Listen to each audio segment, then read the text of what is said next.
Tantor Audio, a division of Recorded Books, presents The Alien's Future by Ella Maven, narrated by Heather Costa and Jeffrey Kafer. Chapter 1. Anna. I hadn't signed up for this. I was a librarian from a small southern town with limited social skills and zero self-defense strategies. I wasn't sure I could even throw a punch. I couldn't say I'd ever really faced danger, other than that time at the beach when something slimy had touched my leg. I'd been sure that I was about to die a grotesque death as a result of 1,000 Portuguese man-o'-war stings. Never mind that they didn't live off the coast of South Carolina. Anyway, the slimy thing had ended up being just an old popped inner tube, but for a moment there I'd seen my life flash before my eyes. The last characteristic I would identify with was brave. But as I faced off against a gross creature in a spaceship speeding through some unknown galaxy with only my pink gel-tipped nails as weapons, I figured, well, this might earn me a courageous badge. I shuddered just looking at my adversary. Pale white skin, one eye, and a red slash for a mouth. The worst part was the little hole above its eye, which fluttered open and closed like a dolphin's blowhole. The weapon he gripped in his three-fingered hand was a long metal rod with a bulbous, spiky tip, and it reminded me of a medieval morning star, except this one was electrically charged. I'd heard the hum when he turned it on. The reason for my sudden bout of bravery? Trying to save the woman behind me who, frankly, was not helping the situation. She spewed profanities at Blowhole, who looked like he really, really wanted to zap us into oblivion. Outside the small porthole to my right, distant stars and closer asteroids whizzed by. I couldn't see Earth. Heck, I couldn't see Pluto. We were far, far away from the Milky Way. What was I even doing? Even if I bested this alien thing, there were at least half a dozen more behind him with similar weapons. If I managed to miraculously fight them all successfully, what was my genius plan then? Pilot this ship back to my universe? "Hit me again, motherfucker, I dare you!" Pottymouth yelled over my shoulder. I knew I shouldn't have been judging her cursing, but I was most likely delirious. My brain had already begun disassociating from terror, hence my reminiscing about the beach. We were both clad in plain gray shift dresses, made of some weird slinky material, like a polyester blend, which I normally disliked. Why was I thinking about fabric now? "Obey," Blowhole said. Behind that slash of a mouth was a jagged row of crooked teeth. I assumed they were teeth. I couldn't be sure because they were gray and pitted like the moon. Pottymouth had an injured wrist because she'd woken up screaming and thrashing. She'd cracked her hand on the metal walls of the ship and then wailed louder. Time was hard to keep track of, but that had to have been a day ago. Or maybe it was hours. I didn't know. I'd fallen asleep under my weighted blanket in my townhome after watching Friends reruns and woken up here with no memory of the journey. The only clue was a needle prick in my arm. There were 2 other women on the ship, too, but they were past the point of protecting. They were no longer alive. Just remembering their still bodies had my eyes stinging with tears.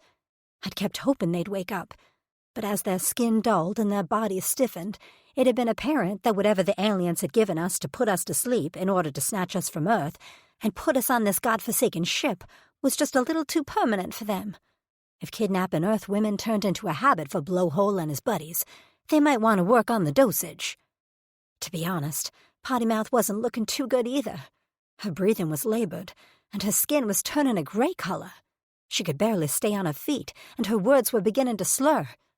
Maybe the only reason I was bothering to protect her was because I was terrified to be the only one left with these things, which made me feel like a horrible person. But my sympathy was pretty well used up on myself at this point. I didn't have much for anyone else. Pottymouth had shuffled her way toward the cockpit, so we were in front of a panel of lights and buttons.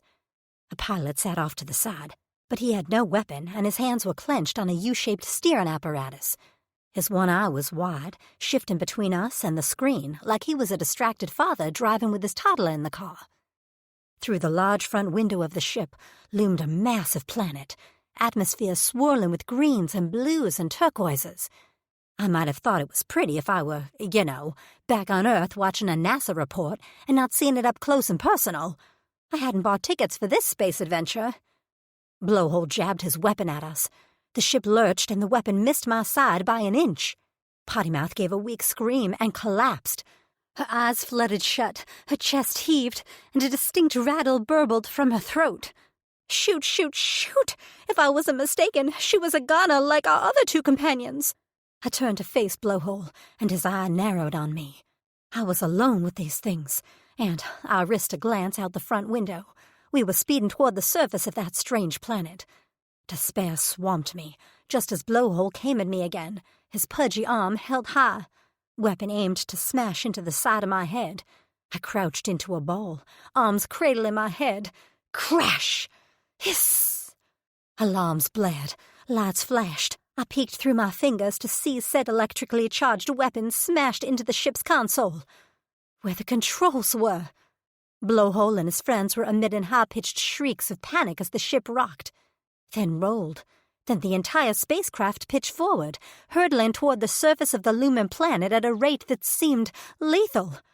For a moment I stared helplessly at the ship's glitching front monitor, which showed the fast-approaching planet.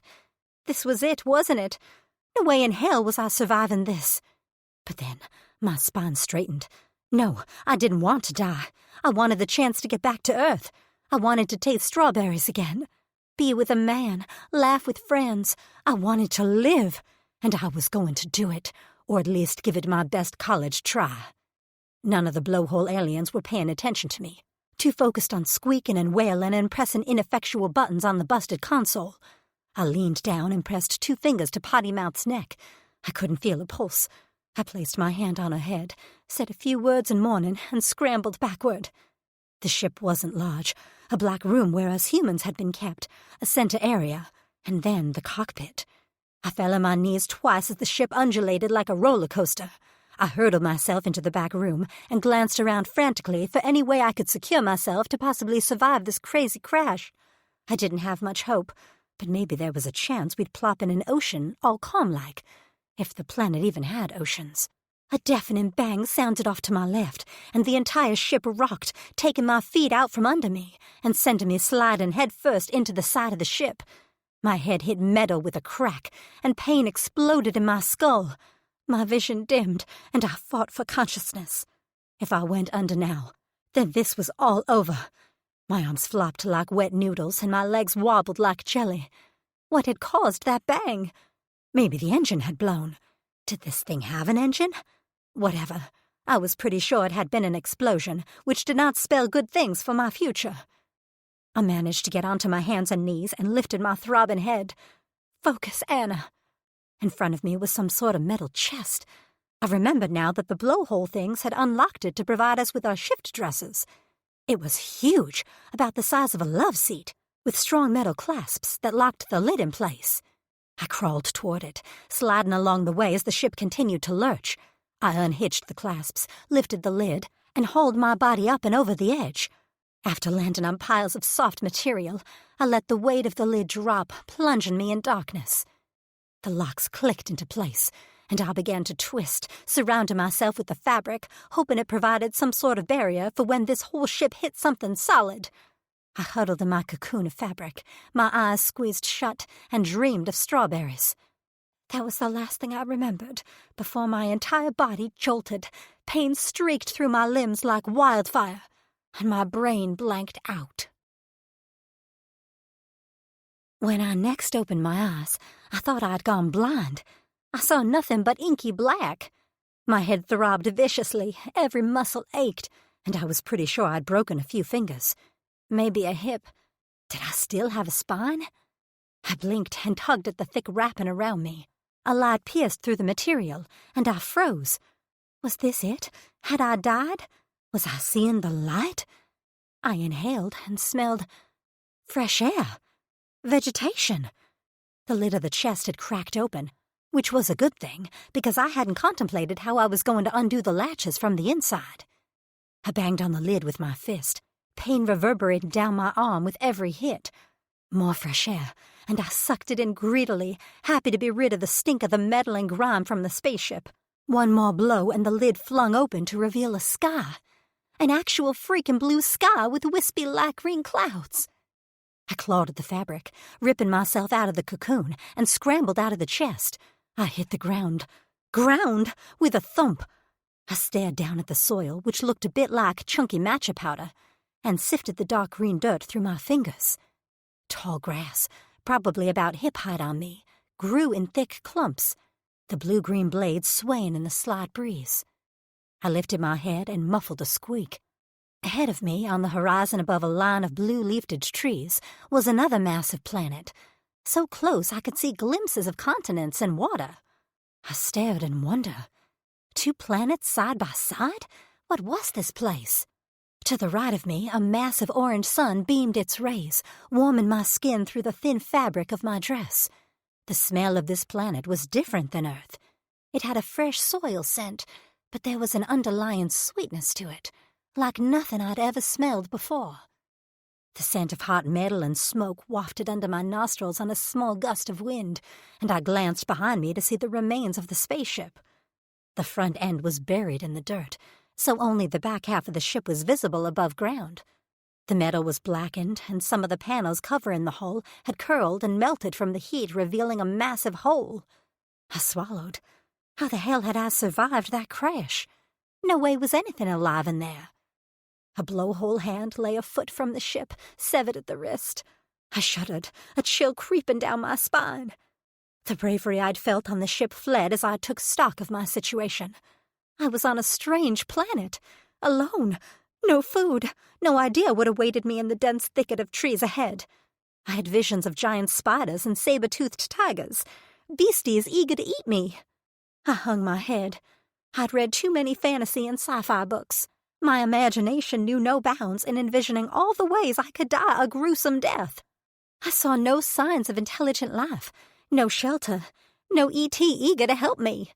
Maybe I should scavenge around the ship for food or weapons. What would a heroine in my favorite novel do? Well, she'd probably have flowing dark hair and wise eyes. She'd be cunning and strong. I had a curly red mop and freckles. I knew the Dewey Decimal System by heart, and I could bake a heck of a blueberry pie. I'd won first place in a South Carolina fair a few months ago. I took a deep breath. I'd come this far and survived a spaceship crash. I puffed out my chest. I could do this, whatever it was. Deciding to scavenge what I could from the ship, I pulled some fabric from the trunk. Ripping it into strips with my teeth, I wrapped my hands to protect against the hot metal of the ship. I had no shoes, so I also wrapped some fabric around my feet as makeshift slippers. Feeling rather clever, I trudged over to the wreckage. The grass, despite its thickness, was surprisingly soft as it tickled the back of my knees. I entered the ship through a convenient massive hole in the side of the hull and began my search. I mourned the loss of the women who'd traveled with me. There weren't many bodies to be found. Most had burned up, but I tried to give their final resting place as much dignity as I could. The front end was mostly blocked off by metal panels that had scrunched up in the crash. I could see glimpses of the cockpit and some blowhole bodies. I shuddered and turned away. I managed to find some thin white things that looked like a type of cracker, and a thick paste that smelled slightly edible.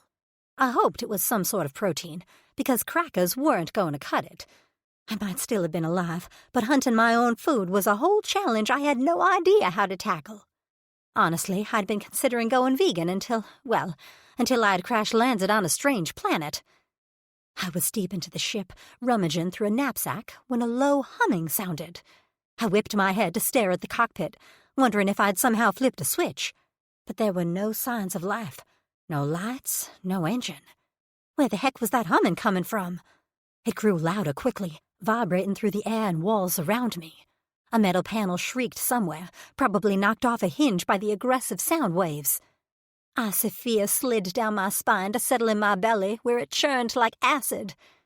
I risked a glance out the window and froze solid, too terrified to even scream. First, all I saw was green dust. Then I could make out black shapes gliding over the surface of the planet. Bikes with handlebars, motorcycle-looking things without wheels hovering over the ground and moving at breakneck speeds. At least a dozen of them. I couldn't quite see who rode the bikes. I caught glimpses of blue masses and black horns, and that was enough for me. I ducked, hoping they didn't have amazing vision to be able to see my face through the small window. My lucky chest was at least 50 yards from the ship. They'd see me for sure if I tried to hide in there. All I had was this wreck of a ship that had been my prison once, but was now my saving grace. Maybe they were coming to salvage parts, or to check for survivors to eat with gnashing canines. Oh, Lord, oh, Lord, oh, Lord, I chanted as I whirled around, searching for somewhere to hide. A cabinet door hung loosely from the ship's side. I ripped out stacks of cords and circuitry from inside, then squeezed my body into the narrow crevice. I shut the door just as the roar of the bike stopped, and a voice called out a command in a language I didn't know. Sweat dripped down my temples, matting my hair and slipping down my cheeks to drip off my chin. The metal was still hot as heck, and I felt like a lobster in a pot. Still, I sucked in a breath, squeezing my eyes shut as the first footsteps clumped onto the metal floor of the ship. The footstep was loud, heavy, and I couldn't imagine who the foot belonged to. Could they smell me? My sweat? My fear? More footsteps followed, along with deep voices and a low tiskin sound that might have been laughter. I jerked with each thump and scrape as they searched through the ship. Footsteps approached my hideout, and I opened my eyes, wishing I had grabbed a weapon before hiding in here. Where was that medieval morning star when I needed it? A large shadow stepped in front of my hiding spot, blocking the light filtering through the crack in the door. I held my breath as the shadow stopped. I heard a deep inhale, and then a rumbling voice. I began to shake my head because I knew what was next. I just knew. And that was when the door to my hideout ripped open. My eyes landed on a blue, scaled abdomen stacked with muscles, then traveled up a broad chest darkened with scars and patches of darker blue scales. It looked almost like cerulean camouflage. I continued my gaze up, to a slightly humanoid face, mouth, nose, and 2 eyes. But he had no hair, and sticking out from each side of his blue-scaled head were 2 black horns, corkscrewed into fine points that looked sharp enough to slice me in 2. And swishing behind him was a thick, scaled tail tipped with a spiked metal band. At his back, at least a dozen more aliens stood, all blue like him, gaping at me. His lips twisted up, mouth opening to reveal 2 rows of teeth and 2 long fangs. He spoke a sentence, and while his words were nonsense to me, I got the impression he'd said something like, "Well, what do we have here?" I opened my mouth, and I screamed bloody murder. Chapter 2. Anna. I didn't wait to see what they planned to do. I turned into a tiny whirlwind, hurling myself from my hiding spot and streaking toward the exit. I must have taken them by surprise, because for a few precious seconds, none of the big blues moved. Then one of them barked a sharp command, and the blues closed ranks, blocking my exit with their massive bodies. I screeched to a halt and searched desperately for an alternative escape route, but I didn't get anywhere. Suddenly, I was airborne, as a hand around my throat lifted me off my feet and squeezed painfully. I kicked my legs as one of the blues held me up to his face, narrowed black eyes studying me. I gasped for air, but the more I struggled, the tighter he gripped me. Heart pounded in my ears. I went limp because, well, I was tired. I was no CrossFitter, okay? I took casual walks 3 times a week so I could indulge in cookies when I felt like it. I hadn't prepared my body for life on a hostile planet. When I stopped my flailing, his grip loosened a fraction so I could suck in some air. As the alien studied me, I studied him back. His black shiny hair was shaved on the sides, and the top pulled back into a ponytail at his crown. Rows of gleaming rings pierced the scaled flesh of his prominent brow, where a human's eyebrows would be. Other than the top of his head, he was hairless, scales chipped and scarred all over his body, which told me he'd seen some things. But what I absolutely did not like, the thing that had me frozen in shock and fear, was the disdainful curl of his lip and the way he regarded me like I was prey. All the blues wore matching red-colored metal armbands on their biceps with a symbol carved into them, except the one who held me. His metal band was thicker and rimmed in gold, which made me think he was some sort of leader. They wore dark pants held in place over their tails by a backwards belt-tap thing, and large black boots on their feet. No shirts, although a few wore ragged vests in the same material as their pants. What curdled my stomach and had me whimpering in terror was that all of them watched me with the same hungry look as their leader. All but one. He stood off to the side, one of the largest of the group. His arms were crossed over his chest, fists clenched. His cheeks were pierced so little metal spikes stuck out of his flesh like artificial dimples. His horns, unlike some of the other blues, were intact and not chipped, and his eyes didn't peruse my body like I was Sunday brunch. He watched me carefully, his gaze locked on mine and his muscles tight. Instinct kicked in, and I began to struggle again as my head swam. Please, I gasped, and I wasn't sure who I was asking, Ponytail or Dimples, but I could barely breathe with the tightening fingers wrapped around my throat. My lungs burned, and I kicked my legs one more time as I tried to suck in air. The hand released, and I fell to the floor, my knees buckling so my butt smacked hard on the metal. I cried out, and a low growl reached my ears just as that damn hand was back, this time gripping the front of my shirt and tugging, undressing me. I went back into wildcat mode. No way was I getting naked in front of these very big and very male aliens.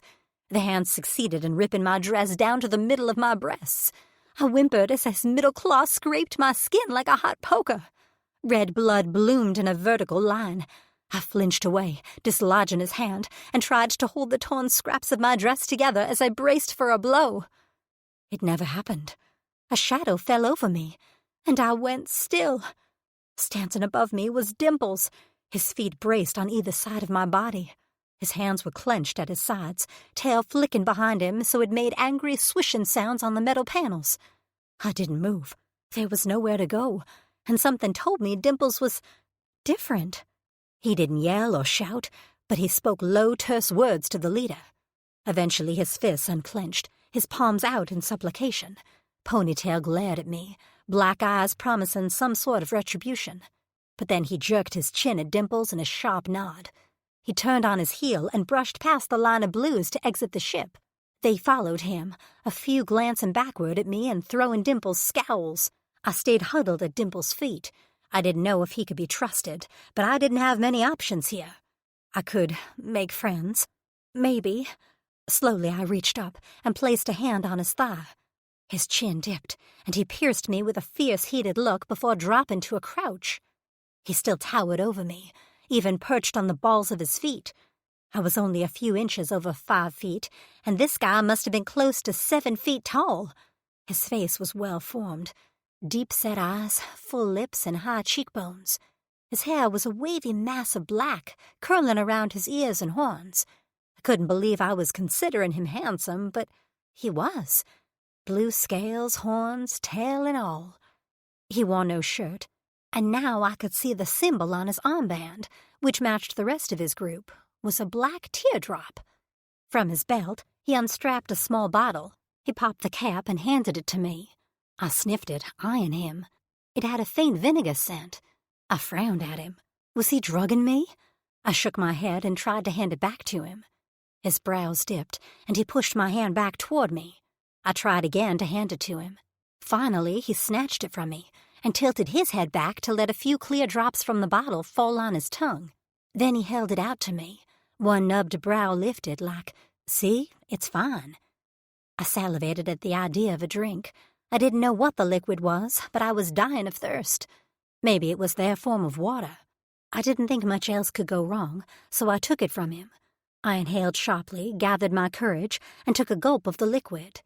The texture was odd, a bit thicker than water with a slight vinegar aftertaste. But it still satisfied me in the way water did. I took another sip, and then another, before handing it back to him. His lips turned up into something of a smile. A kind one, not the cruel one like his leader had. God, he was handsome. Those black eyes turned warm, swirling, and I realized they weren't actually black. He had a very dark purple iris surrounding his pupil, and around that was only a thin edge of white. He lifted his massive 5-fingered hand, fingers topped with sharp black nails, and I flinched, remembering the other blue hand that had stolen my breath and tried to take my clothes. He paused, and his jaw clenched. He dropped his hand, anger replacing his concern. Great. Now I'd pissed off the one good thing that had happened to me during this entire mess. "I'm sorry," I said, and he cocked his head. I didn't think he could understand me, but maybe my tone would convey what I wanted to say. My voice was low and rough. I didn't talk much under ordinary circumstances, and now it was scratchy from screaming and near strangulation. "Thank you for, preventing Ponytail from taking my clothes. I mean, maybe you're not really nice and you're just delaying the inevitable, but it was nice all the same." I bit my lip. "Are you nice, Dimples?" My eyes burned, and shoot, I just realized I hadn't cried yet. Not when I woke up on the spaceship, not when the ship crashed, and not when the leader had his fingers wrapped around my throat. But now, with the Dimples offering me something to drink and protecting me from having my clothes ripped off, a sob left my throat, blubbering and ugly. I cradled my head in my hands as arms encircled me. He lifted me, making a small chiding sound with an under-the-breath murmur. Ch-ch-ch. I glanced up to see he was carrying me out of the spaceship, toward the rest of the Blues waiting on their bikes. For a moment, I thought about fighting and trying to get away, but that seemed fruitless. I only had my 2 feet to carry me, and these aliens had machines. They would catch me in an instant. No, I decided my best course of action right now, it was subject to change, would be to go quietly, observe, and play nice. I didn't get a good look at the box before he straddled the gleaming black seat and settled me in front of him, one strong arm wrapped around my waist. There were no wheels, just 3 giant circular discs parallel to the ground. He flipped a switch, and the bike roared to life. Those discs pushed out air like uber-powerful leaf blowers, sending their dirt swirling around us, and we rose slowly until we were about 10 feet from the ground. Grass blew around us from the force of the air elevating the box. The leader at the front lifted a hand, and then we were off, speeding over the landscape. Dimple's arm held me tight, while the rest of the Blues watched us carefully out of the corners of their black eyes. We rode for what felt like hours, until the sun began to dip below the horizon and the air began to chill. I huddled back into Dimples, needing his warmth because the dress I had, now ripped, didn't offer much insulation. I tried to stay awake. I really did, but the bike's vibration, coupled with the heat from the big blue body, lulled me into a sense of safety, no matter how false. I closed my eyes and let the rumble of the bikes be my lullaby. Tark. The small creature in my arms fell asleep. When she'd first gone limp, I'd worried she'd died, but her chest still rose and fell, and I could feel the steady beat of her cora. She was so fragile, her flesh unprotected. No scales, no nothing. I stared at the scratch Bolt had made on her skin with his claws. Her red blood had dried now, and the sight of the wound still had me barely suppressing a roar as my machetes itched to lift under my skin and hurt the one who'd made her bleed. I'd never felt like that before. I'd seen plenty of blood and death in my lifetime, but nothing had riled me like seeing her in pain. In fact, I'd felt her pain like a burning slice on my chest, so strong I'd had to glance down to make sure a claw hadn't cut me. Flecking Bolt. He hadn't thought of the consequences of gripping her throat like that and slicing her skin. I didn't even think he noticed she couldn't breathe. All he'd been interested in was figuring out what species she was, and if he could use her for his own advantage. Thank Fatus I'd been able to get Bolt to back off. I wished I'd had more than Qua to offer her, but I'd already eaten my Tane and Monstra rations. I was sure she needed sustenance. Who knew how long she'd been on the Ragul ship? We'd been out scavenging when we saw the ship plummeting in the distance. I still wanted to return to the wreckage to see if any parts could be salvaged, but the health of the little thing in my arms came first. I focused on riding my bike when all I wanted to do was stop and make sure she was all right.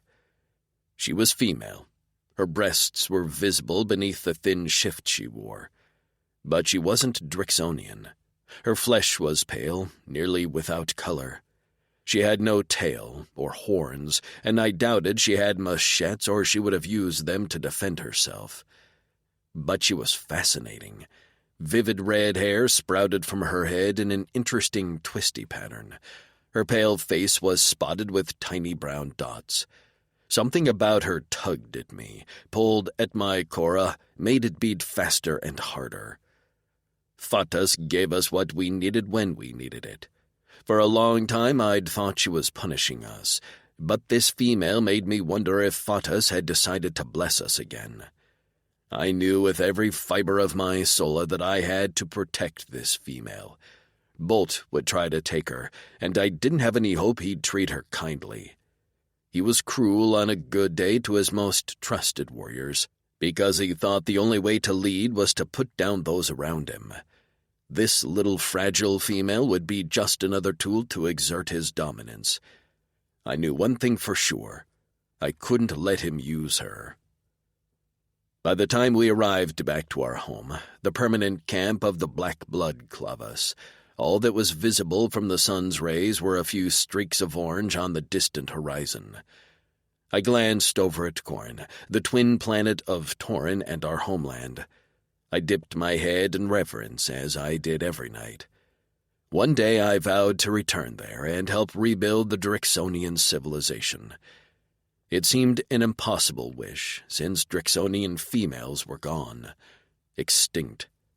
They all died, along with most of our elder males, in the virus that struck our species 150 sun cycles ago. I glanced down at the small female in my arms. There was no way this little thing could be bred, not by a Drixonian cock, not for Drixonian young. The horns alone would rip her apart.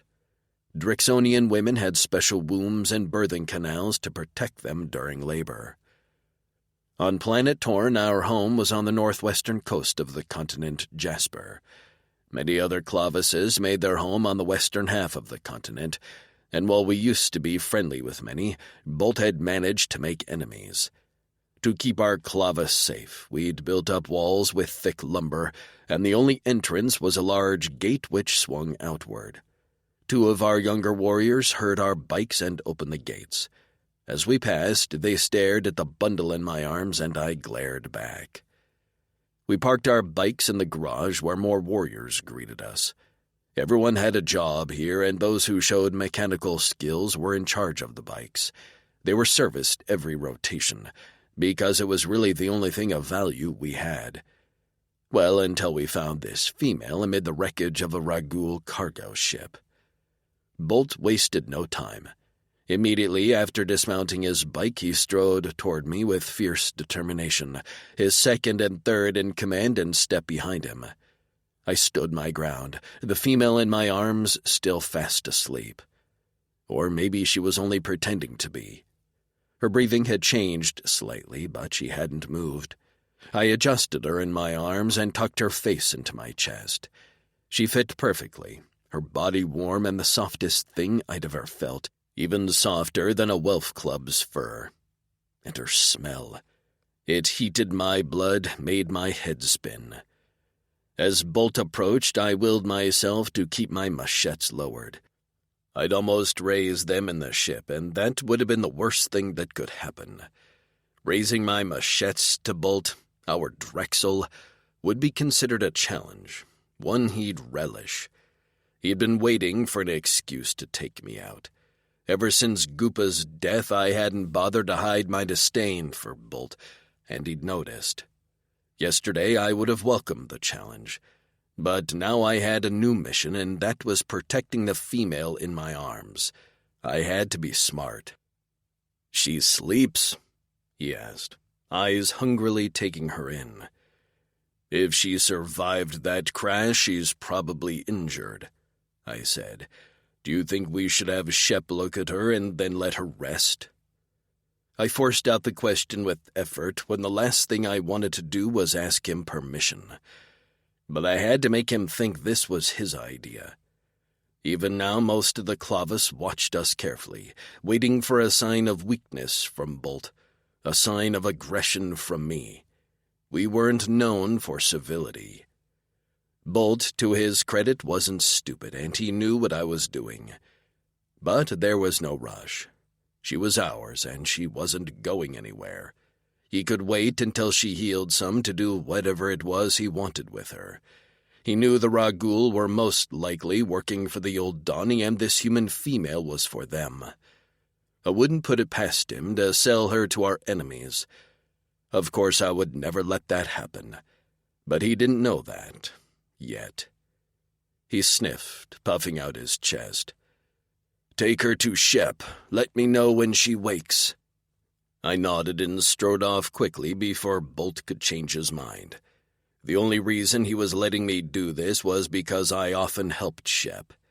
Shep was the healer, and I was the one who tinkered with his machines and made sure they worked. He was the oldest of the Black Bloods. He remembered females and even had had a mate before she died in the tide of sickness that took 3/4 of our species, and our only way to repopulate. The rest of us in this Clavis had been infants or small youth, with no memories of the breasts from which we suckled. Shep, as one of the last elder males alive and our healer, was given special privileges.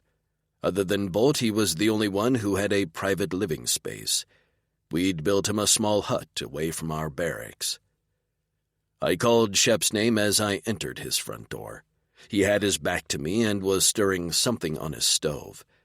He also had the privilege of not having to eat the meals provided by our cooks, which had questionable taste on a good day. Shep could make his own and often shared with me. "Find anything interesting?"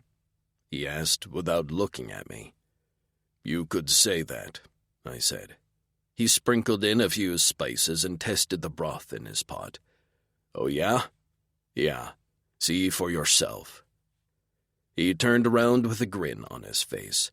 When he saw the bundle in my arms, his mouth went slack, his eyes widened, and his face paled. He blinked a few times and then grabbed blindly for his cane. Long ago, his left leg had been smashed during a bike crash, and by the time we'd had access to medis, it had been too late to repair. He shuffled toward me in his uneven gait, his gaze never leaving the female. Finally, his chest heaved and his voice shook as he pointed a shaky finger to his back room, where he kept all his healing supplies. "Take her there." I strode to the private back room of his hut and laid the female on a cot in the corner. Moments later, Shep followed on a quick hobble, his cane thudding on the hard ground. He didn't speak, and I didn't interrupt him as he went to work immediately, scanning her vital signs and smearing healing ointment on her cuts. He wasn't being conservative with his supplies, like he usually was for the rest of us. Since our uprising against the Old Donny, healing supplies had been scarce. While we were able to free ourselves from the Old Donny rule, we didn't defeat them. They still lived and hoarded the medicine and technology. We had free access to the fuel deposits on planet Torin, but that was about it. Everything else had to be salvaged or stolen. After the uprising, the remaining Drixonian males, all transported from Corin to Torin, separated into clavises and each elected their own Drexel to lead. Before, we used to live prosperously on planet Corin. Shep had told us about our females, how they ran our home planet, organized the farming seasons, birthed our sons and daughters. They were revered, respected. Drixonian males were the warriors. We defended our planet successfully, but sickness couldn't be cured with our weapons and muscles. When our females fell ill and died from an unknown virus, Drixonian civilization fell apart. That was part of the reason we'd been so ripe for the Old Donny to exploit. We'd lost all direction, and our once virile libidos fell silent. Some males could coax their cocks to wake with other males, but they were rare. Shep's voice captured my attention. "She is a human," he said softly, reverently, his hands barely skimming her hair as he placed the scanner back on his instrument table. His watery eyes met mine. "She's from a planet called Earth, 2 galaxies away." A human. I'd heard of humans, but I'd never seen one and hadn't ever expected to. I sucked in a breath. "Are you sure?" He nodded. "I've never seen one, but I have heard of them. My scanner confirmed her species. I don't know much about them, and without access to the Irinian Galaxy network, I can't learn more. The last update on my system was before the uprising." When we'd gone to war with the Old Donny 50 sun cycles ago, they'd destroyed all the towers that connected us with a network but one. And that last one could only be accessed from the Old Donny fortress, which Drixonians couldn't get near. They lived on the eastern half of the continent, and the two halves were separated by rugged mountainous terrain. I ran a finger down one of her slender fingers. "We found her on a crashed Ragul ship." Shep sighed. "They're the only ones with the tech and power to travel that far." She looked even tinier in the massive cot fitted for Drixonian males. Her pale skin shone in the bright solar bulbs of Shep's workroom. Her feet were so small, toes shorter than my littlest claw. Why would they have a human on their ship? Shep ran his hands through his graying hair and sat down on a stool. He fiddled with the end of his cane. "Before Bolt cut off contact with our allies, I heard rumors that the Old Donny were collecting females of various species. For what? I don't know." My hands curled into fists, and I barely suppressed a growl. The Old Donny were elitist. They considered themselves the pinnacle species despite their many weaknesses. The only reason they'd want other species was the very reason we rebelled against their rule. They were conducting experiments on living beings. Raguls, well, they'd do anything for the right price, and the Old Donny had enough wealth to get the Raguls to do their bidding. My blood pumped hot, and I felt my lips curl into a snarl as I imagined the Old Donny's hands on my female, poking her, violating her, cutting into her soft skin, causing her pain. A hand landed on my shoulder. I glanced up to see Shep standing above me, his brow furrowed. "Calm yourself, son. She's safe now." "Is she?" I growled. "Bolt already seeks to use her in any way he can to benefit himself." "Did she get these from the crash?" He pointed to the blossoming splotches of blue and purple that had begun to appear on her skin. "What are those?" I asked. "Injuries. Blood pooling under her skin. Blood!" I roared, jerking to my feet. "Will she live?" He held up a hand and snapped. "Tark!" I willed myself not to punch a hole in his wall. "Explain," I barked. "Will she live?" Shep was not amused with my tone. His eyes narrowed. "Sit and calm yourself. Yes, she'll live." I sat with a thud, dropping my heavy fists onto my thighs with a smack. I bit the inside of my mouth, tongue flicking at my piercings to keep myself from talking. "Humans have all their bloodlines right under the skin. They bleed easily, and if they are hit or squeezed, these bloodlines will rupture, spilling blood under their skin before they repair. It is normal, although painful."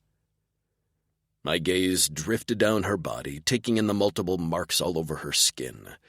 Then I took in the bruising at her throat, marks in the shape of fingers, and the thin scratch between her breasts which had drawn her blood.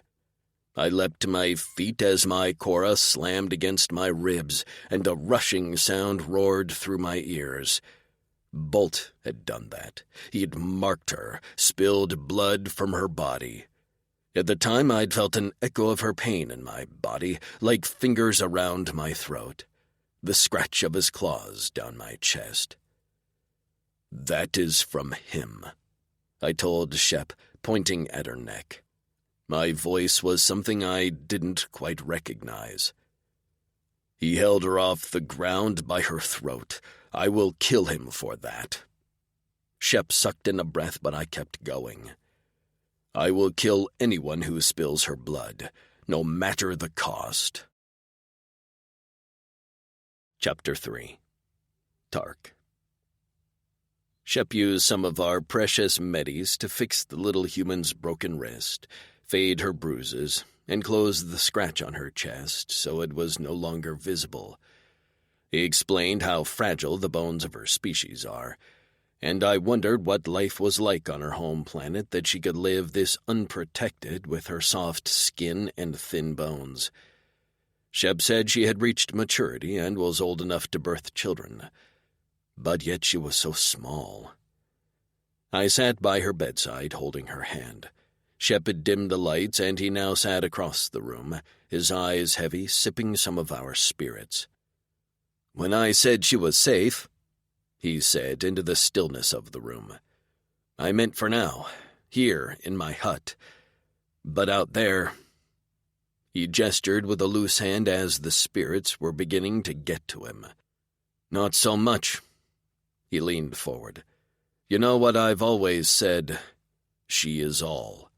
I recited back to him. It was the lesson he'd drilled into me since we worked as muscle and law enforcement for the Oldani, and he was my captain. I wished more than once that he'd been the black blood Drexel, but Shep hadn't wanted to fight. So Bolt had taken over instead, and our clan had steadily been declining in worth and values since. Goopa's death had been the end of my loyalty to Bolt. The younger Drexonian hadn't been ready for a single mission, but Bolt had sent him anyway. He'd been captured and killed by a Rysar clan. I'd been furious at the loss of a promising young warrior. Every life was precious for our dying species. Shep smiled and nodded, relaxing.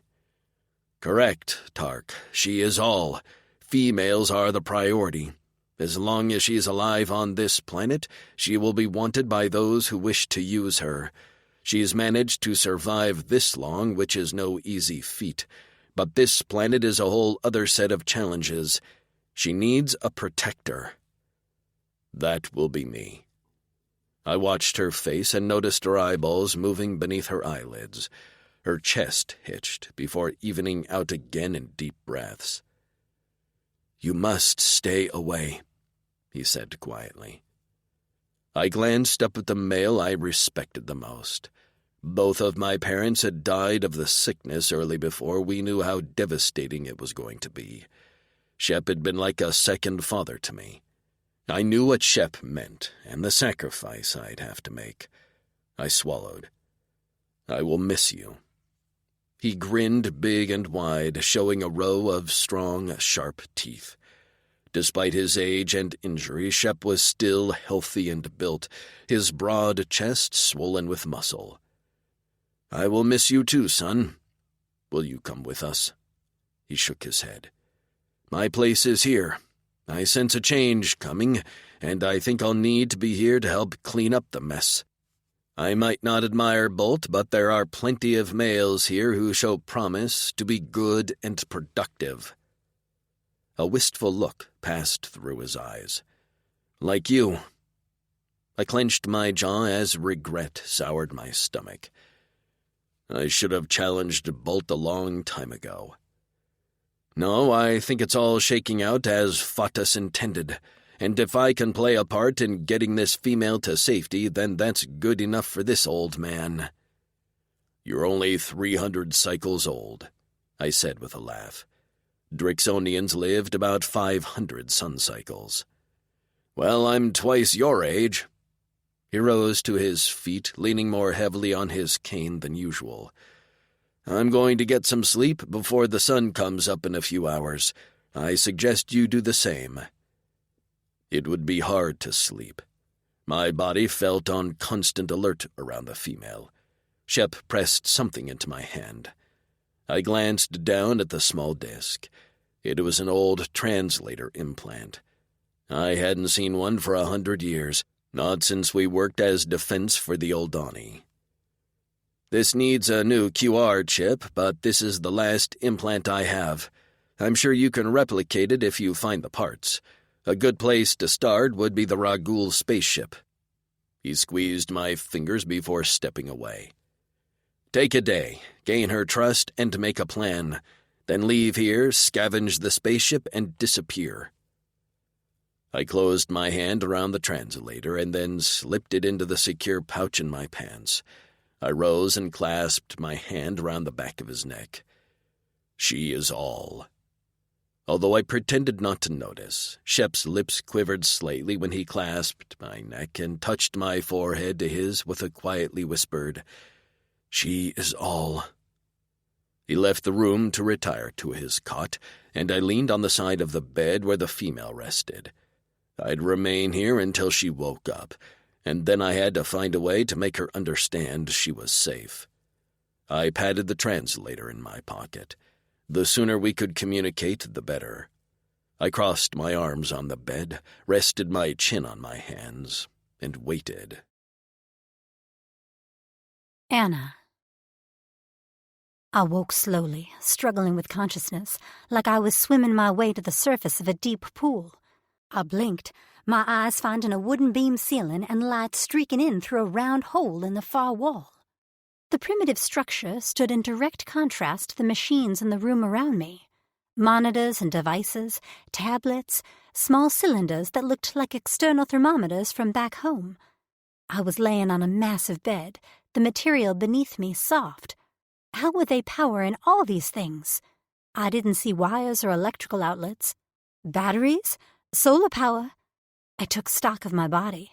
The last thing I remembered was falling asleep on the bike with Dimples. My body stiffened. Where was he now? Was I safe? I struggled to a reclining position, elbows under me, and turned my head to the left. A massive blue body was hunched on a chair, his head resting on folded arms on my bed, fast asleep. I could tell it was him by the tousled hair and shapely horns. Shapely? Really, Anna? The beautiful black ridged corkscrews emerged from his head above his ears and stuck straight out either side. He'd have a hard time fitting through doorways on Earth. I leaned back to get a look at his face and rest. His full lips looked soft, and that furrowed, nubbed brow was now smooth, no evidence of tension. I'd figured all aliens looked like those blowhole guys, but this one was something else. Similar musculature structure as humans, 2 legs and 2 arms. Well, and then there was that tail. Even now in sleep, the end twitched back and forth like a cat's. Maybe he was dreaming. Speaking of dreaming, was I dreaming? How was any of this real? Were humans that backward with technology that we had no idea this kind of space travel was possible, and life forms such as the one slumbering before me existed? I didn't feel insane, but maybe that crash had made me hallucinate. Needing to prove to myself this was real, I gently touched one tip of his horn. I'd barely brushed it with the pad of my index finger when his head jerked up. Dark eyes immediately open and alert. No signs of sleep on his face anywhere. Tang, that was some SEALs-type stuff. I gasped and yanked my hand back. "Sorry," I said, wincing. Sorry to touch you without consent." His eyes softened, and those full lips spread into a smile. His hand lifted, and this time I didn't flinch away as he cupped my cheek. "Ch-ch-ch," he said in that weird chant he'd done earlier. I wondered if those were words or some sort of comfort sound. Either way, it worked, because I felt my body relax. He wasn't ripping off my clothes or hollering for his friends to come ravage me. Or eating me, which could have been a possibility with the size of those fangs in his mouth. But he definitely, most definitely was real. From his horned head down to his massive booted feet. He patted my cheek and then murmured some soft words before retreating to a small table in the corner of the room.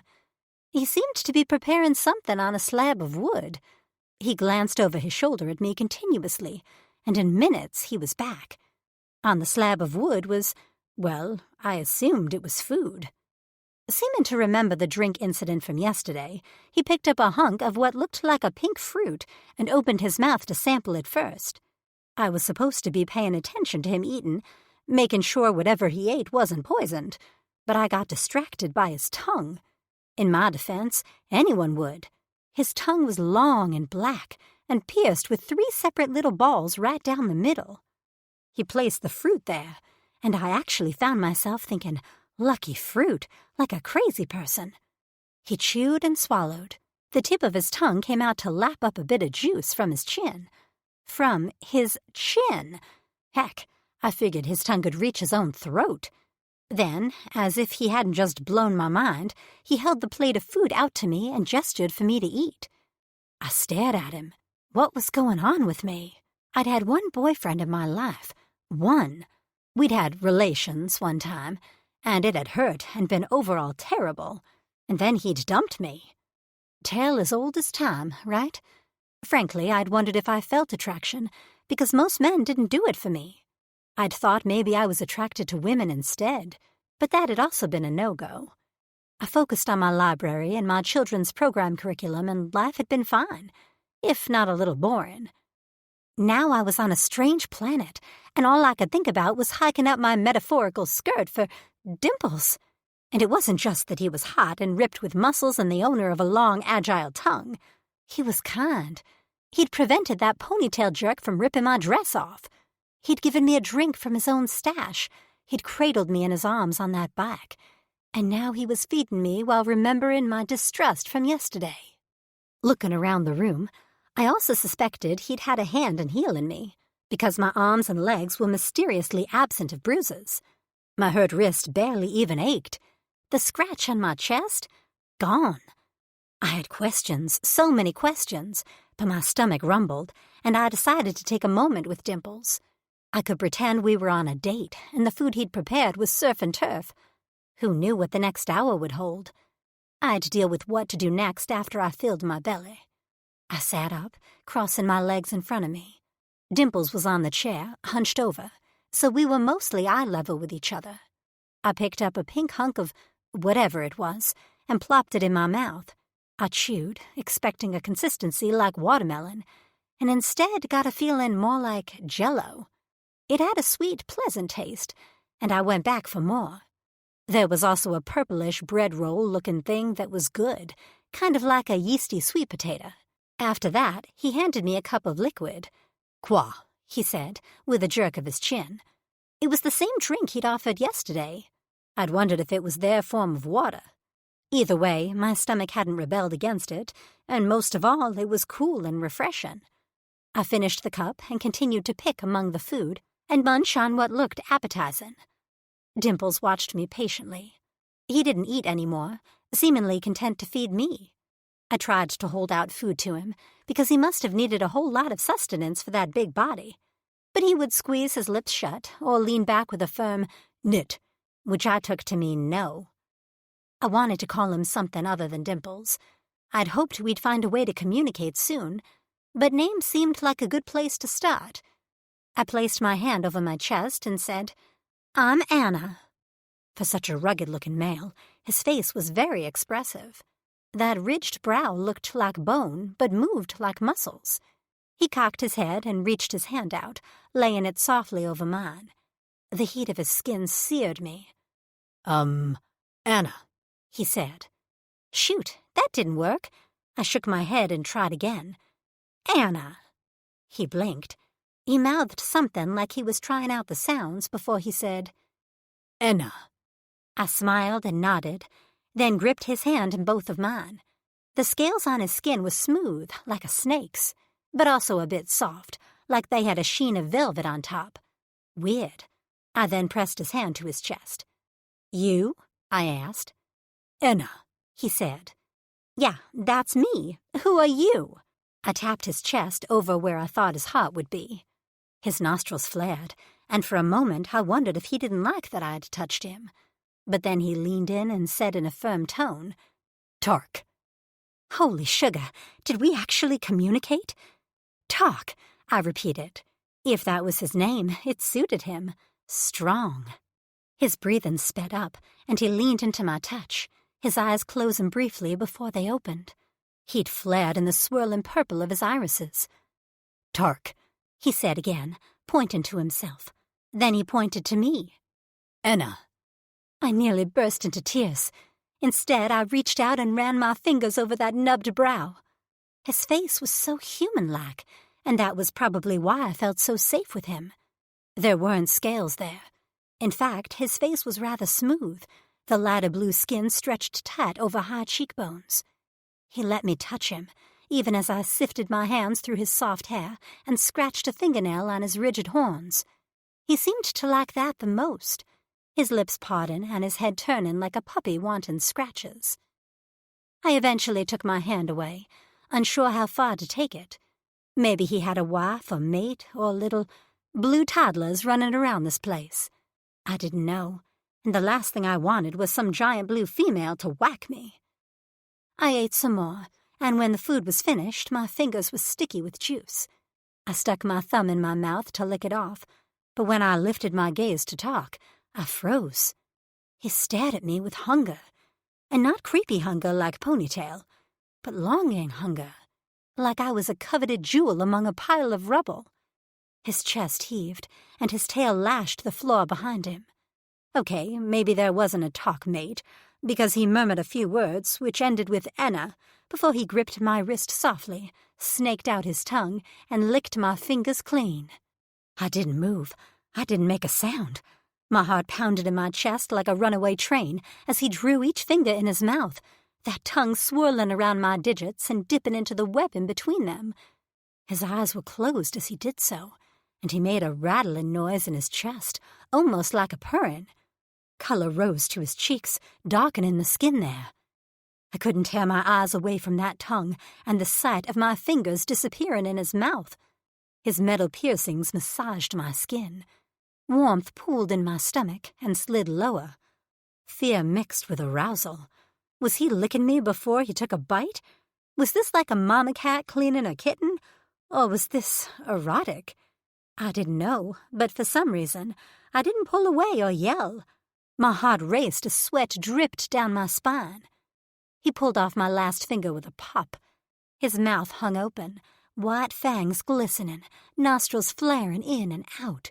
His neck was corded, and his muscles taut, like he was barely controlling himself.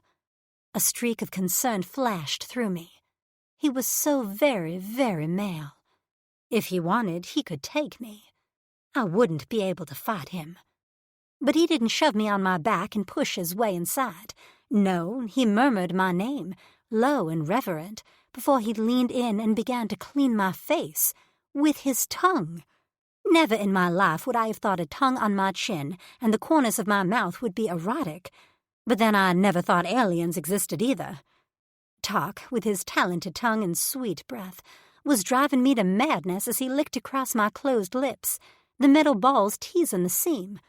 My breasts felt heavy, while my hard and aching nipples pushed at the fabric of my dress. I shifted my legs, a small moan leaving my throat as my inner muscles throbbed with want.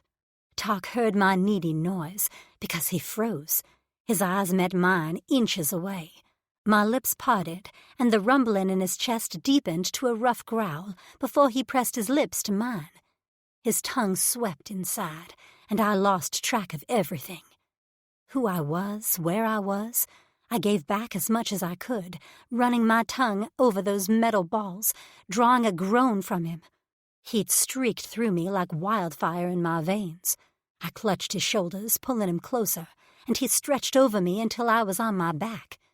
And still, he kissed me, tongue studying every recess in my mouth, like it needed to learn me inside and out. I wanted that tongue elsewhere, on my neck, my breasts, between my legs. What the heck was happening to me? I pulled back on a gasp, looking up into his vivid purple eyes, which had lightened. His lips were red and swollen. I didn't know what to make of my actions. This wasn't me. Was there some type of aphrodisiac in their food, their drink? Because this was crazy. Yet I couldn't deny there was a strong pull toward him. Only him. I hadn't met many of the others yet, but I knew in my heart none would compare to Talk. Still, this was insane. I'd crashed on a strange planet that I never knew existed, and been taken in by alien creatures that we'd never heard of. Was I the first person to make contact? If I ever made it back to Earth, I'd be in history books. Jumping the bones of the first alien I saw wasn't the right thing to do. I should have been focused on getting information and finding out if there was any way I could get home. Not this alien with a wicked tongue. With great effort, I shot him a weak smile and slid out from under him. I waited for the growl, a smack, but he let me go. He let me retreat to the far corner of the bed. He stayed hunched over, fists planted in the bedding. "I'm sorry, Tark," I said. I'm confused and scared." I tried to plead with my eyes for him to understand. His eyes had darkened again to almost black, and his expression was like thunder, his lips pressed into a strange line. He was probably angry with me, and the kicker was, I respected him even more for letting me have my space. A crash sounded in the other room, followed by a muttering voice, and I gasped as I craned my neck to see who it was. Tark didn't move, his gaze still steady on me, brow furrowed until I could barely see his eyes. Another blue walked into the room. This one was older, his dark hair streaked with white, his scales not quite as shiny. His face was lined with age, and he walked with a cane. He was handsome, though, very handsome, with a strong jaw and kind eyes. He stopped in the doorway, and I worried Tark was going to take his head off for interrupting us. But the older blue didn't look afraid. He looked amused, if anything. He walked right past Tark, as if the man wasn't exuding homicidal vibes, and approached me. He picked up a scanner and began to run it down my body. I let him because he wasn't touching me, and something told me he was responsible for the medical paraphernalia in here. The man spoke again before slowly turning to eye Tark. I realized then he'd be talking to him, not me. Tark said something through gritted teeth. Older Blue answered with a few terse words, and whatever he said pissed Tark off even more. His tail smashed into the plate I'd eaten from, sending it flying into the far wall before he stalked outside. I watched him go, my heart sinking.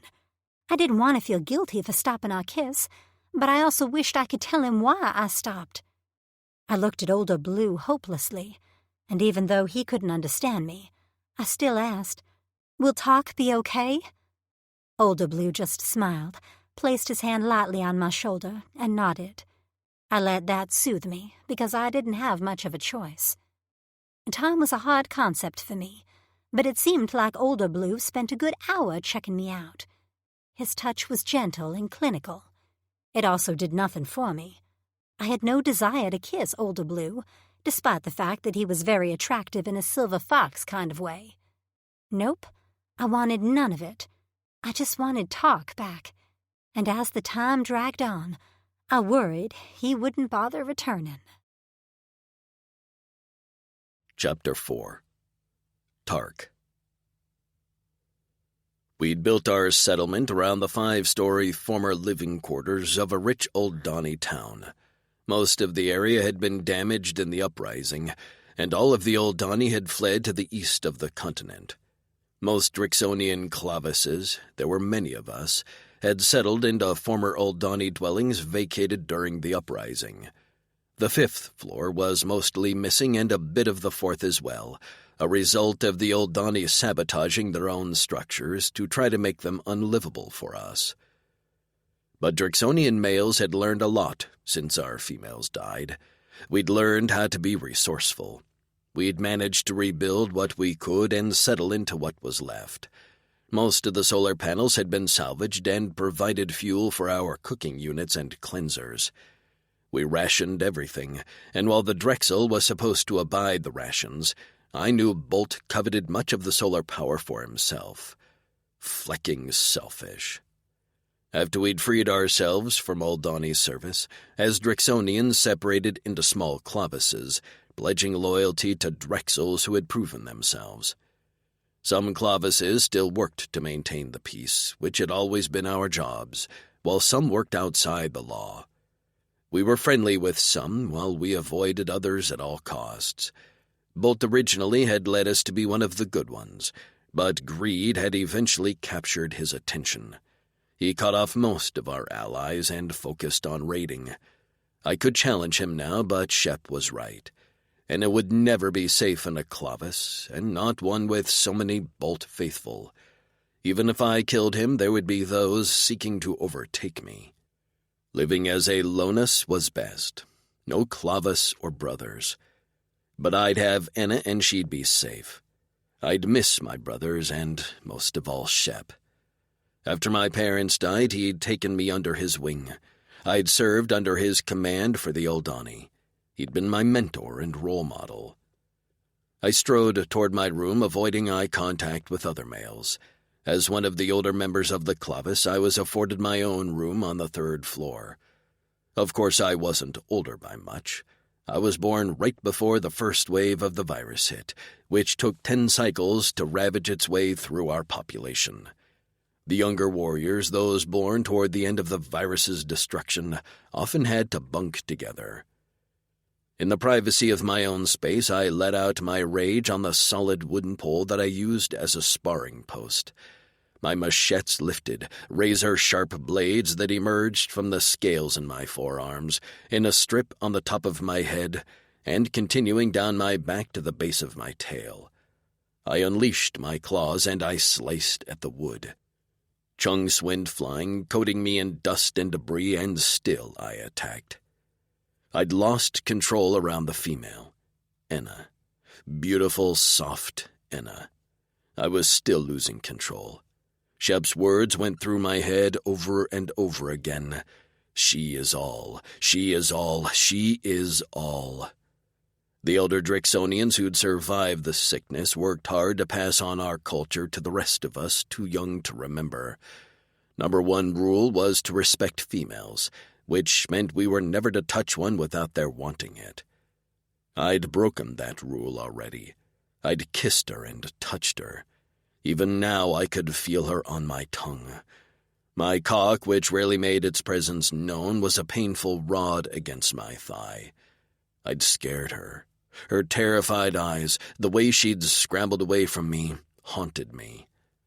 I slashed my arms across the wood, rammed it with my head spikes on a growl. My body grew slick with sweat, until the wood completely shattered into pieces around me, no longer a post but a pile of wood chips. I collapsed onto my knees, letting my machetes retreat, and held my head in my hands. I shouldn't have run away, but my frustration over the communication barrier had reached a boiling point. I reached a shaky hand into my pouch and withdrew the translator. Just a QR chip and it would be a working unit. I only needed a small circuit and I'd be able to talk to my human female, my Enna. I closed my fist around the translator and placed it back in its hiding place in my pouch. I might not deserve Enna now, but I would prove myself worthy. I'd save her from this place, help her communicate, and then keep her safe for the rest of our lives. I pictured her smile and the trusting way she looked at me. I could get that back. With a groan, I heaved myself to my feet. Today was the day to plan, and to do that I had to be alert, mindful. After drinking some qua and stuffing a few teen bars in my mouth, I retreated to my cleanser to wipe the dirt and sweat from my body. When I peeled off my pants, my cock was still hard. I frowned and pinched the tip, which usually worked to soften it on the off chance I ever hardened. This time that didn't work. As I stood in the cleanser, letting the hot, filtered air clean my hair and body, I pictured Enna's sweet face, her beautiful mouth, and that hot, wet tongue of hers when it tangled with mine. I wanted to suck her breasts and lick at the sweet cream between her legs. Shep had taught us all about pleasuring females and informed us that Drixonian males had long been revered as legendary lovers. I longed for the day I could show Enna, if she ever honored me with the chance. I wrapped my hand round my cock and tugged, feeling the ridges rub on my fingers. A moan fell from my lips and my balls tightened, feeling full to bursting. I imagined the tight heat of Enna's body when I sank inside, when I brought her pleasure. I stroked myself harder, head back, fangs digging into my bottom lip. Her walls would clamp around me as she climaxed, and I'd drive into her again and again, taking her higher until I filled her with my seed. As a surprised shout fell from my lips, my cock erupted. Thick ropes of cum hit the wall of the cleanser, only to be whisked away immediately. My legs shaky, I placed a hand on the wall. My cock had barely softened. The last time I'd come had been maybe 5 full sun cycles ago. Many rotations. And it had never felt like that. Enna. It was all her doing. I turned off the cleanser and dressed quickly. Tonight would be the night. I'd take Anna to the spaceship to find a QR chip. After that, I'd be able to explain everything to her. I hoped. Then we'd disappear. I wished I could return her to her home, but it wasn't possible.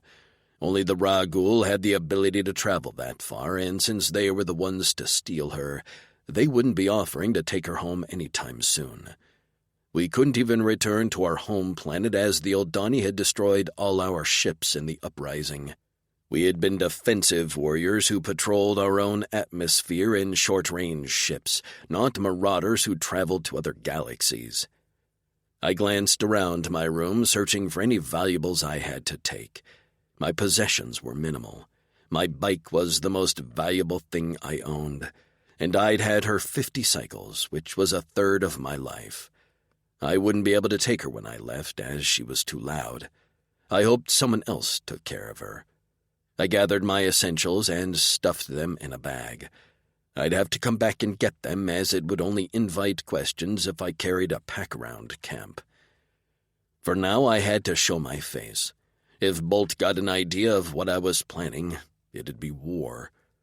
A sharp knock rattled my door, and I approached cautiously. I peered through the small hole in my door, relieved as Fleck to see Vi on the other side and not Bolt. I opened the door and waved my friend inside. He was shorter than me, but well-built and deceptively strong. He'd also been very good friends with Goopa, and he hadn't been the same since he lost him. He'd seemed to mature quickly after that, and I'd noticed he'd been quietly sowing seeds of discontent about Bolt among the rest of the Clavas. "Is it true?" he asked, his voice low and firm. I always liked that about Vi. He didn't shout or act impulsively. "Did you find a female today?" There was no point in lying. Too many had seen her. "We did. Shep says she's a human." "I heard Bolt." A muscle in his jaw ticked. "I heard Bolt laid his hands on her until you stepped in." "You heard right." He swore softly, and his machetes lifted slightly before settling back beneath his scales. "He's gone too far. He's forgotten everything we are." "I agree, but he still has support." Vi crossed his arms over his chest. "I think it's mostly support based on fear now. I've been asking around." "You need to be careful. I'm behind you in this, but if he gets wind of your mutiny too soon." Vi blew out a harsh breath. I know, but now that he has a female, we have to act quicker." I placed a hand on his shoulder and lowered my voice.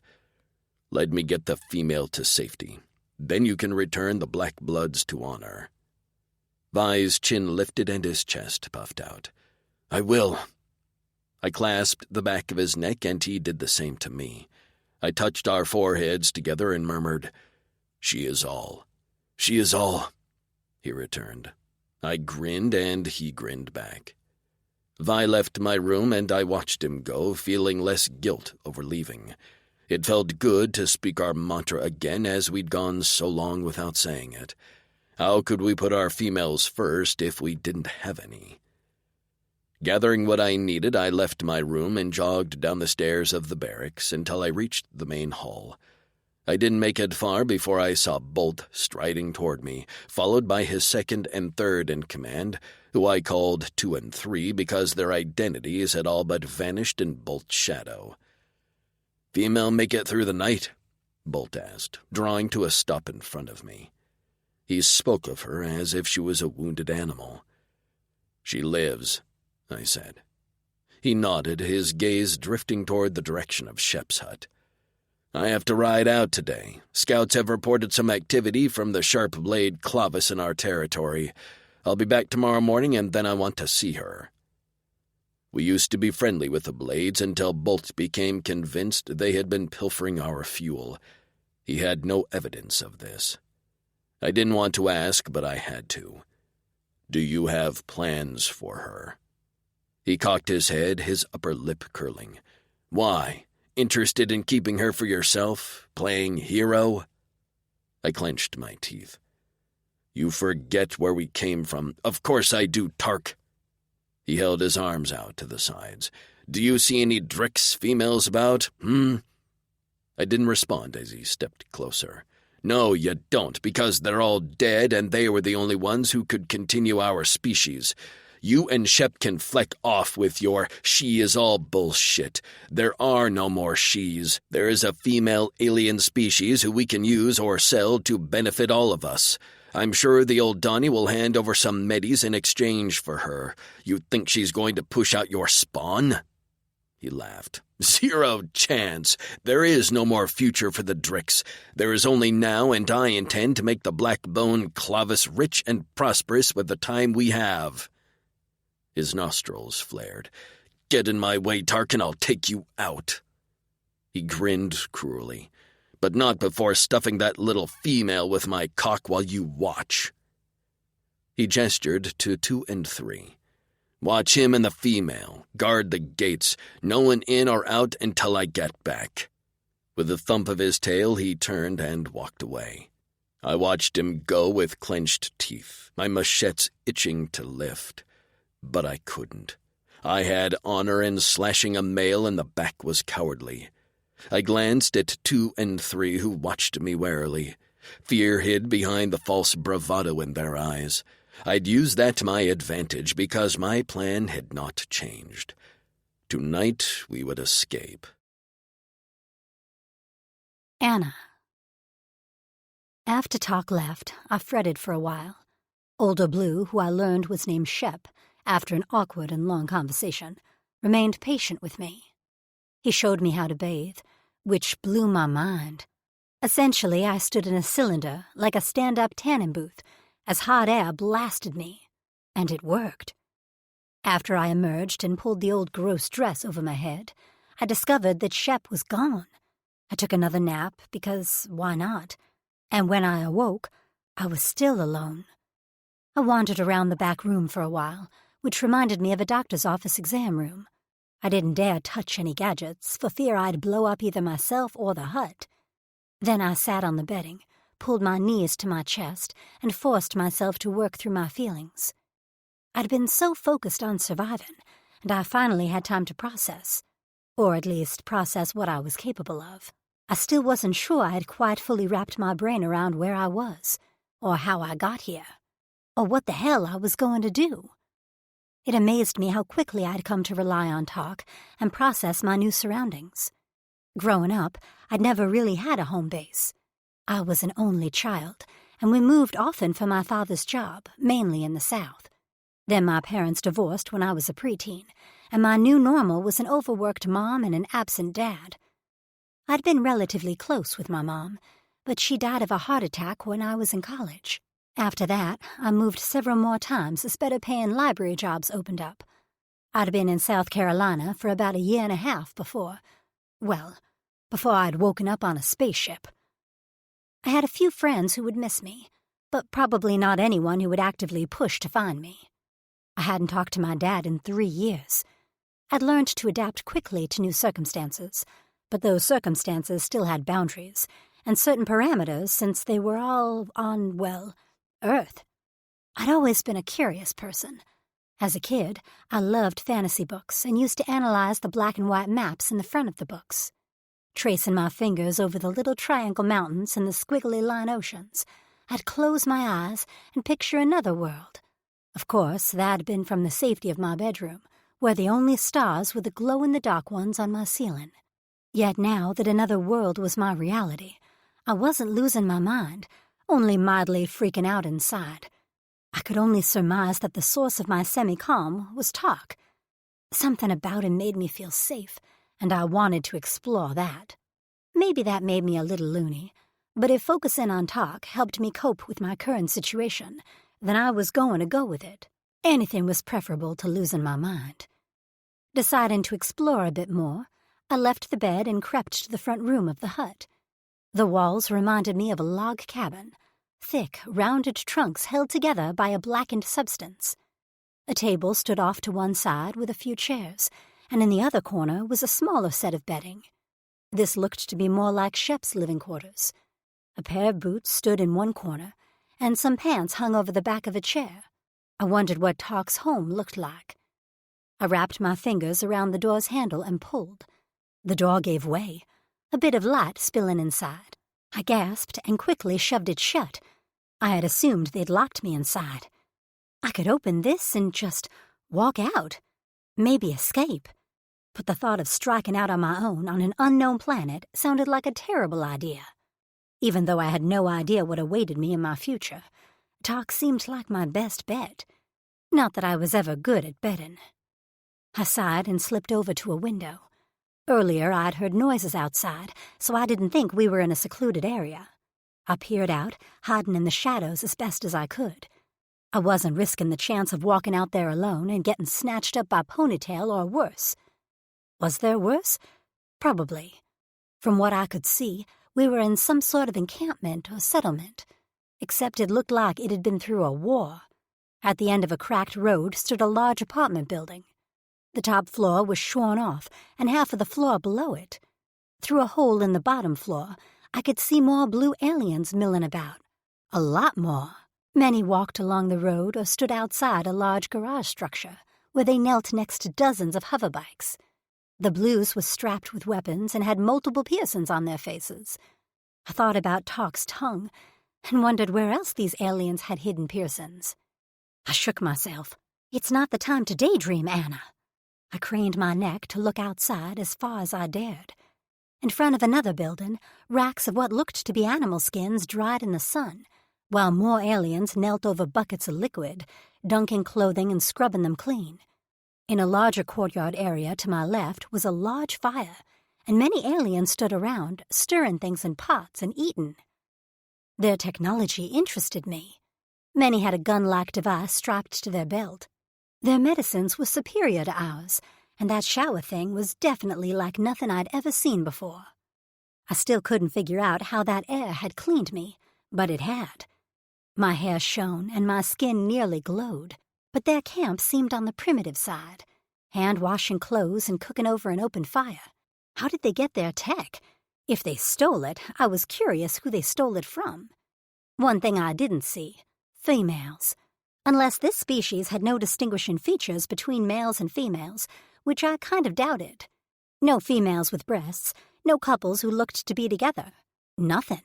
Just an entire camp of about 50 big blue males, plus little old me. I sucked in a breath and slid back farther into Shep's house. This was even worse than I thought. What did they plan to do with me? And now I'd pissed off Talk. The thing was, I was less upset that I'd hurt the only male who'd been nice to me, and more upset that I'd hurt him. The sweet, gentle protector who'd kissed me until I didn't know my name. The door swung open with a bang, and I jumped back, expecting Shep, but instead Talk's wide frame entered the room. His brow was furrowed, lips thinned, and all my hopes that his anger had cooled during the time he was gone were dashed. "Talk?" I said softly, stepping out from the darkness of the corner. His head turned to me. His great chest heaved, and then his face softened. "Anna," he said, holding out a bundle. He placed it on the table and pushed it toward me, then gestured to it with his hand. I unfolded the fabric to reveal a pair of pants and a shirt. Both were crudely sewn, but they looked like they'd fit. I hadn't seen a single male out there even close to my size, which meant he would have had to make these himself or have someone else make them. Either way, he'd made the effort to find me clothes that fit, enabling me to wear something other than this horrid dress that made me think of those blowhole jerks. Beneath the clothes were a pair of boots, real actual boots with soles, and just like when he'd given me something to drink, I burst into big, fat, ugly sobs right there in Shep's living room. He rushed to me immediately, hefting me into his strong arms and depositing me on his lap, settling us both into a soft chair tucked into the corner of the room. "Ch-ch-ch, Anna," he murmured into my hair. I wondered if he understood tears. I'd only cried when he did nice things for me, and they were kind of happy tears, but only because there'd been so much crap before this act of kindness. I had worried I'd never eat or have real clothes again. I got myself under control, wiping the tears from under my eyes and giving him a watery smile. "Thank you, Talk," I said. He seemed to like when I said his name, and surely enough he returned my smile. And maybe the oxygen on this planet had something in it, because I did an insane thing. I kissed him. Just a quick press on the lips. I didn't stop to think how he'd take it or if he'd try for more. All I knew was that I wanted to thank him, and I wanted to do it with a kiss. His hands, which had been wrapped around my waist, flexed, but remained where they were. He didn't try to take it further. He seemed content with the kiss, leaning back in the chair and giving me a self-satisfied look. Ah, so males from this species weren't so different than human males in some ways. I slowly climbed off his lap and grabbed the clothes he'd brought me. I pointed to the back room to indicate I was going to get dressed, and he nodded, those dark eyes trained on me. Once out of his sight, I hurriedly tore off the dress, tossing it into the corner of the room. They could burn it for all I cared. I slid the pants on, which fit a bit like leggings. The fabric was unfamiliar, of course, and when it came into contact with my body heat, it almost seemed to conform to my curves. Interesting and comfy. The shirt was a little big and hung off one shoulder. I mourned the lack of a bra, but there was nothing I could do about that. The boots were awesome. I slipped my feet into them, and like the pants, they formed to my feet. The soles were thick, but not too cumbersome. I smoothed my hands down my legs, smiling and feeling more like myself than I had since I left Earth. I skipped out of the back room, feeling like a new woman. I twirled in front of Talk, my hands out like I was trying on wedding dresses for him. What do you think? His grin was huge, and his dimple piercings flashed in the light of the room. He murmured something in his deep voice. I pretended he'd said, "You look amazing." He looked kissable, lickable, and I was about 2 seconds away from giving in to my urges when the door opened and Shep walked inside. Chapter 5. Tark. I reluctantly tore my gaze away from Enna. Her smile was captivating, and I vowed to make her smile as much as I could. I hadn't expected her to be so happy about new clothes. They weren't made as well as I would have liked, but they were the best Hilo could sew on such short notice. I made a mental note she liked gifts. Shep cleared his throat and raised his brows at me. "One of Bolt's seconds is guarding my door. You know anything about that?" My mood immediately soured. They were taking shifts, so I'd be guarded all night. "Bolt's orders. He doesn't trust me."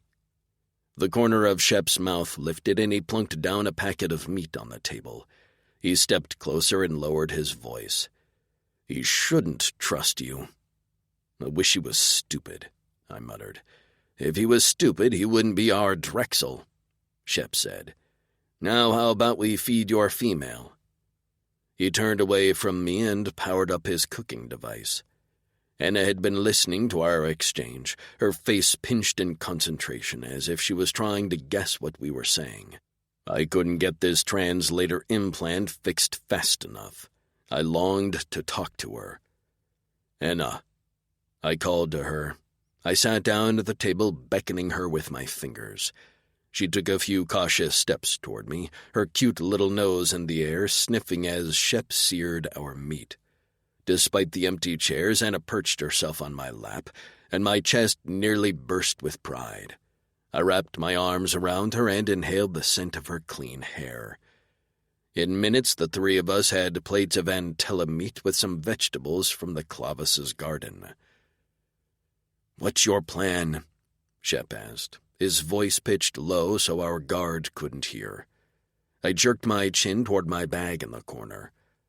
"Supplies are all packed. While Hilo made her clothes, I was busy." "Oh, yeah?" "The supply hut along the back wall. I dug a tunnel leading under the wall to the other side. Didn't take near as long as I'd expected." I glanced at Enna. I guess I was motivated. Shep smirked. "You don't say. I'm assuming you need something from me, like a distraction for your guard?" I nodded. "Any ideas?" "Sure. I know Blesser can't resist spirits. I'll provide him with some and add a little sleep aid. He'll be passed out and snoring in no time." I smiled. "Perfect. But will they suspect you?" Shep shook his head. "Stop worrying about me. Worry about yourself and your Enna." I glanced down at my empty plate. My stomach was a mass of nerves, but I'd forced myself to eat because I needed the energy. I won't be able to take my bike. I figured that. I placed a hand on Shep's shoulder as I already mourned the loss of my bike. "Take care of her for me." He smiled and clasped my shoulder. "She will be in good hands." Later that night, I sat in the darkness, listening as the sounds of the clavis faded. When I was sure they were all either asleep or passed out, I crept to the window and glanced outside at my guard. I smiled. The sleep aid Shep had covertly given him had worked. Blusser was slumped over, asleep. Soft snores left his mouth. This was my chance. I gathered my pack and slung it over my shoulder. I'd checked it 3 times to be sure I had everything I needed, including a few extra clothes I had Hilo make for Enna. The translator implant was tucked away in the pouch at my belt. With one last look at Shep, I turned toward the back of the room to retrieve Enna and pulled up short. She stood in the doorway, big eyes illuminated by the starlight creeping in through the windows, her gaze on my pack. Her mouth opened and closed, and she spoke. "You're leaving, May?" I didn't bother to answer her, since I didn't know what she was asking. All I knew was she looked incredibly sad. Did she not want to leave? I wished I could explain to her that I was doing what was best. She was fully dressed, but barefoot. I grabbed her shoes and knelt at her feet, gesturing for her to put them on. Her expression cleared, confusion replacing the sadness. "I'm coming with you? Where?" Once her shoes were on, I grabbed her hand. Even though she couldn't understand me, I spoke anyway. "I'm taking you away from here so I know you'll be safe. I'll protect you, Enna." She studied my face and lifted her hand to cup my cheek, slight tremor shaking her hand. I nuzzled into her palm and kissed her wrist. Flushing, she drew her hand back. She bit her lip, eyes still huge and a little wet. She nodded. I opened the front door slowly. Blusser was still snoring and the camp was deserted. The clavis fire was merely embers, and a few passed-out bodies were scattered around it with nearby spirits bottles empty. I turned around and placed my hand over her mouth gently, a sign that I needed her to be quiet. She jerked at my touch, but then seemed to understand and nodded. I took a step outside, pulling her behind me. Once the door was shut, I slipped around the side of Shep's hut, seeking the safety of the dark shadows. We headed for the supply hut. I'd placed bedding over the newly dug tunnel in case anyone ventured inside. The tunnel led outside our walls, and branches covered the opening in the dense forest. I hated that I had to make Enna crawl through dirt like an animal, but it was the best option we had to escape. It took us longer to get to the hut than I wanted, but Enna's legs were much shorter than mine. She wouldn't be able to keep up with my walking pace, even if she were running. I would have to carry her once we made it outside these walls. Crouched to remain in the shadows, we didn't have that option inside the gates. When we reached the hut, I hefted her into a window, then quickly followed her. She clung to me in the darkened hut with groping hands, and I wondered how well she could see. My eyes had long adjusted to the darkness. I pulled a small solar light from my belt and turned it on. Enna blinked at it, then grabbed it from me with an excited noise. I shoved the bedding aside to reveal the hole in the floorboards. Enna gasped and shined the light into the inky blackness. "We're going in there?" It took some awkward hand motions, but I convinced her to crawl into the hole. I followed her inside, and after grabbing the bedding and recovering the hole with it, I urged her ahead. She looked nervous and kept glancing back at me like she was afraid I didn't plan to follow. I wished I could tell her I'd never leave her. When we reached the other side, I pushed through the leafy covering and pulled Enna out. I held her to me. "You did great, Enna." Face streaked with dirt, she beamed at me and patted my cheek. She brushed off her clothes as best as she could. "Where to now?" I gripped her hand and knelt for her to get on my back. The leaves above me rustled. I shoved Enna behind me and rolled to the side, just as 2 feet landed on the ground where I'd been kneeling. Enna muffled a scream, and I jumped to my feet. Juster, Bolt's third, stood with his feet braced and machetes lifted. "I knew you'd try to steal her," he said, his lips curled into a snarl. "You thought only Blusser was on guard?" He cricked his neck and flexed his arms. "Your mistake. I've been watching you this whole time, sneaking around. It wasn't that hard to find your exit hole, and now I have to kill you for stealing Bolt's property. Or I'll just hurt you real bad and drag you back so Bolt can make an example of you. But probably not until you hear the female screaming for what Bolt has planned for her." Protectiveness surged within me as I unleashed my machetes. The bone blades lifted from under my scales, the black shining under the moonlight along my forearms, the top of my head and down my back to the base of my tail. My nails lengthened into claws. We were bred for fighting, us Drixonians, with razor-sharp weapons just below our skin waiting to be unfurled. We could skin an antella in seconds with just our claws. "Oh my gosh," Anna gasped, but I couldn't turn to comfort her. My focus had to be entirely on my adversary. Juster was one of Bolt's best because he was a good fighter. But he wasn't me. Juster had tried for the element of surprise, dropping in on me from the trees, but he'd failed. As he watched me ready my armor, the first flicker of fear entered his eyes. I was bigger, older.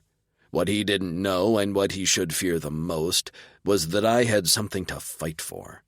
Enna. I'd do anything for her, even kill a fellow Drixonian.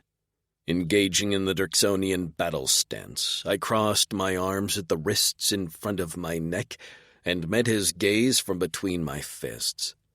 Juster growled and leaped. I arched my back to avoid him, and his forearm machetes missed me by inches. I ducked and swung my leg out, taking him off his feet. I brought my tail armor down, but he rolled and I hit dirt. Juster flipped back onto his feet and brought his head down. One of his scalp spikes slashed me in the neck and I shuffled back. "One more of those and you'll bleed out." Juster grinned, emboldened by his small victory. It'd be his only one. I was done being cautious.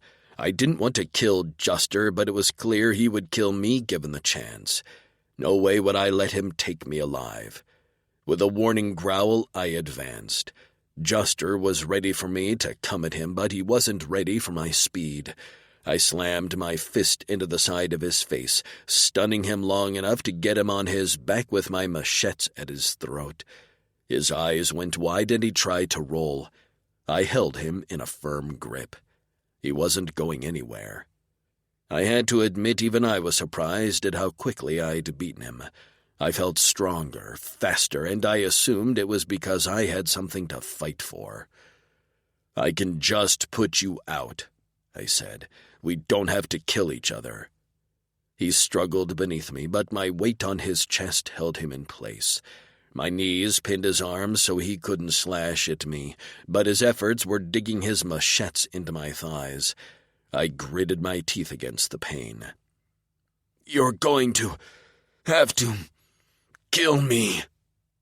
His eyes burned into me and his words soured my gut. So I did the only thing I could do, the most humane way I could kill him in the situation. I snapped his neck. A crack echoed through the forest, and Juster's body went still and lifeless. One of Enna's soft sobs followed. I stood slowly. Sorrow racked my body as I stared down at the body of Juster. I hadn't had a choice, but that didn't make it any easier to terminate the life of one of my own, especially as none would be born to replace him. I squeezed my eyes shut and turned to Enna. The reason I was sacrificing everything. She looked at me, horror and panic written all over her face. I glanced down at myself, brushing at a cut in my chest that still bled. My machetes dripped with Juster's blood. The life I'd taken. I couldn't imagine how I looked to her. Would she ever see me the same? Had I lost her?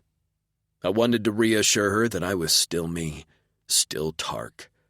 But I didn't have time. We had to get out of here as fast as we could. I lunged toward her and she let out a short scream. I picked her up, cradled her in my arms, and took off into the forest at a dead sprint. Anna. He ran so fast that the world was a blur of dark shapes. My tears dried as soon as they dropped from my eyes.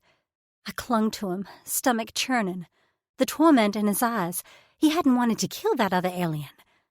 Maybe I'd been interpreting it all wrong, but I assumed it all had to do with me. Talk was leaving with me, and he wasn't allowed. He'd killed for me.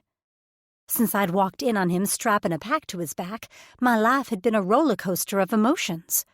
I'd thought he was leaving me, sneaking out in the middle of the night. But then he'd taken me with him, only to shove me into a hole in the ground. I'd been elated at our escape, only to lose my freaking mind when that other alien had challenged Talk. I wondered if Talk had planned to leave me out here on my own. As in, he would help me escape, but then head back to his home. But he still wore the pack, and I couldn't imagine he'd be welcomed back if he'd killed one of them. I'd caused that. Me, or really the blowhole jerks who'd started this whole thing. My anger at them roared to life again. My head spun, and despite Talk's smooth gait, the constant motion was making me sick. I smacked his chest to get his attention, and his gaze snapped to me. But he didn't slow. I struggled in his arms and hit his arms with my fists. Finally, he drew to a stop. Carefully, he set me on my feet, and I stepped away. The moonlight backlit him, and I couldn't help but flinch at his wicked silhouette. His black blades, which moments ago had lifted from his scales like an enhanced wolverine, were still on full display, their slick surfaces gleaming in the starlight. Their triangular points were bent like large shark's teeth, jutting from his forearms, the center of his skull like a mohawk, and down his back to the base of his tail. I'd seen what those blades could do and how they could slice through his opponent's scales like butter. I couldn't imagine the damage he could do to human flesh. His chest heaved, and his hands fisted at his sides. His eyes were impossibly black, and his body still shuddered with repressed anger. Did he resent me for making him kill one of his kind? He took a step toward me, and while in the back of my mind I didn't think he'd hurt me, I flinched again and stepped back. He froze, and the life seemed to drain from his eyes. Maybe I was in shock, because I could do nothing but whisper, "I'm sorry." I wasn't even sure what I was sorry for. That he killed for me? That I'd flinched for him? That we were in this situation neither of us had asked for? Anna. My name was a broken whisper. He looked up into the sky, closed his eyes, and then his big body jerked. His body buckled, and he fell to his knees with a thud, his blades retreating back into his skin so he was once again the gentle Talk I had grown to care for. I hated how defeated he looked. I didn't really know what was going on, but I got the sense he was sacrificing a lot for me. His last exchange was Shep, where they'd clasped arms and murmured soft words to each other. Couldn't have been interpreted as anything but a goodbye. Shaking myself out of my stupor, I stepped forward and slid my fingers into his damp hair. He was coated in sweat and dark blood, but I ignored it all. My big alien needed comfort, and I needed it too, so maybe we could lean on each other.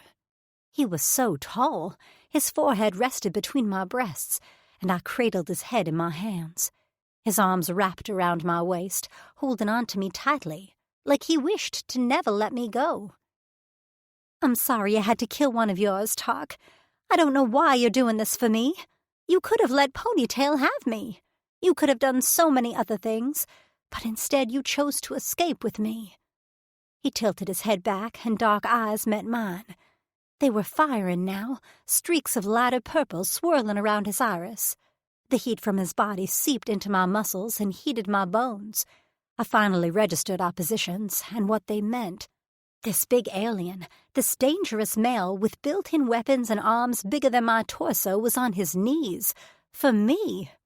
His hands began to move, squeezing my waist and slipping down to cup the cheeks of my ass. I squirmed under his touch. already growing wet between my legs at the intense look in his eyes and his wandering hands. His nostrils flared, and his lips parted, fangs gleaming in the moonlight. "Talk," I whispered. He growled, and my world spun. One minute I was standing, and the next I was on my back, my head cradled by soft moss. Talk slid my shoes off, and then my pants. I instinctively pressed my thighs together, but with his hands on my knees, he spared me with a heated look and murmured a few syllables. My core pulsed. I froze and then relaxed my muscles, spreading my legs wide. I bit my lip, wondering what he thought. Did I look like other females he'd seen?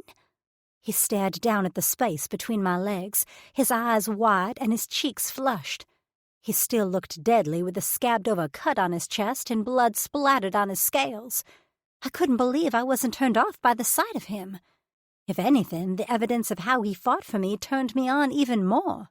His hands, with now retracted claws, touched me. It was just a brush at first, and then he spread my folds. With his head cocked to the side, he studied me, and I forced myself not to move.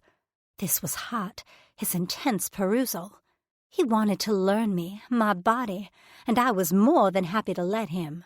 He inhaled sharply, folded his big body in half, and latched his mouth directly onto my clit. He hollowed his cheeks and sucked. I screamed as my back bowed, and he held onto my bucking body, lips still firmly sealed over my skin. He lashed his pierced tongue back and forth across my clit, and the metal balls were like a massage to my engorged flesh. I writhed beneath him, and my fingers gripped his hair and tugged. Just when I thought it couldn't get any better, he began to hum.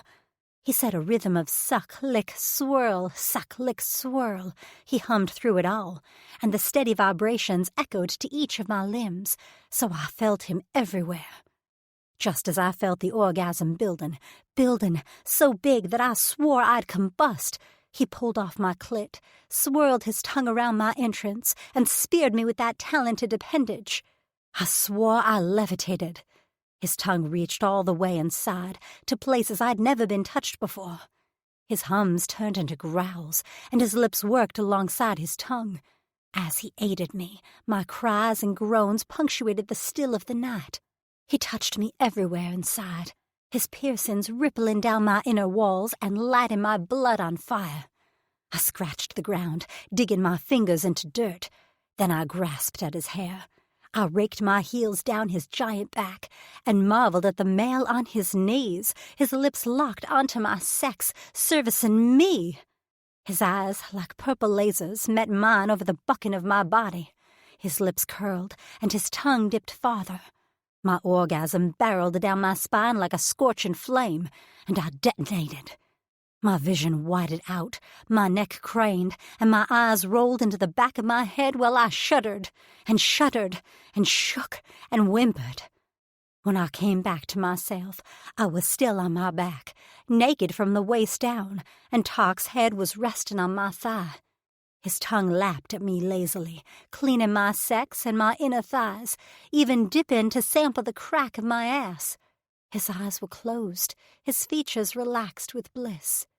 I told myself to sit up, to say something, to reach into his pants and return the favor, but my eyelids were droopy.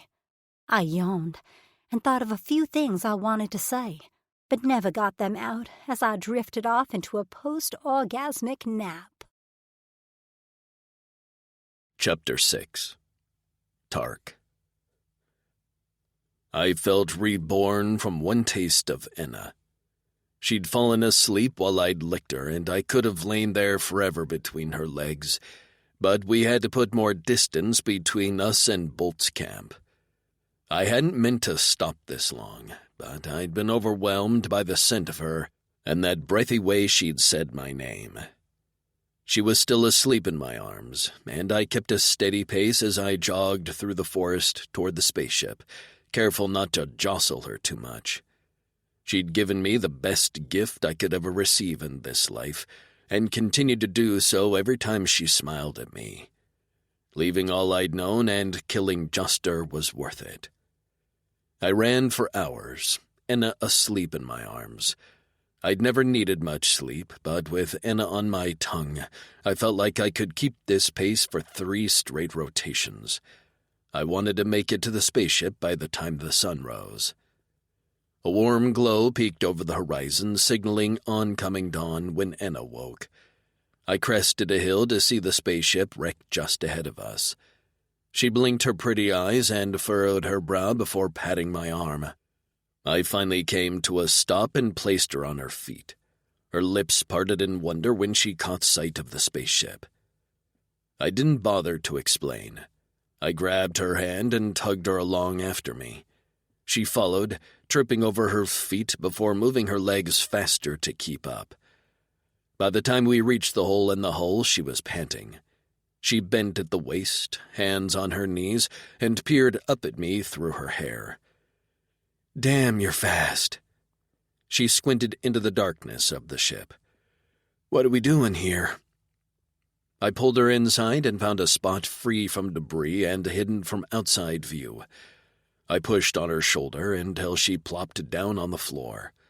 I held my hand up, palm out, gesturing for her to stay. Her eyes shifted and she crossed her arms over her chest. "I will stay, not a dog." I handed her the solar light so she'd be able to keep track of where I was. When I was content she wouldn't get in my way or hurt herself on any of the ship's damaged parts, I got to work. Back when we worked for the Aldani, our jobs were hired muscle, law enforcement, and bodyguards. I'd accompanied the Aldani as protection on several Ragul ships, so I knew my way around the spacecraft. The Aldani thought we were only good for fighting and doubted our intelligence. But I had paid attention as I'd stood in the background. Always. I learned what powered the ships, special fuel the Ragul found on a distant planet. I knew what the control panels did, and in a pinch I'd probably be able to fly one of these things. That was how I knew there would be a QR chip on board. I'd have to dismantle the steering panel to get to it, and I hoped it wasn't damaged. Getting to the cockpit of the ship proved harder than I had thought.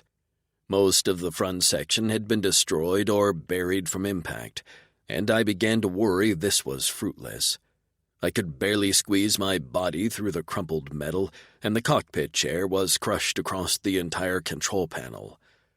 "Fleck," I muttered, now on my hands and knees because there was no standing room. I pulled on the chair and it came away in pieces to reveal a severely damaged control panel. A bloated Ragul body lay crushed under a panel. I wrinkled my nose at the smell and pushed on.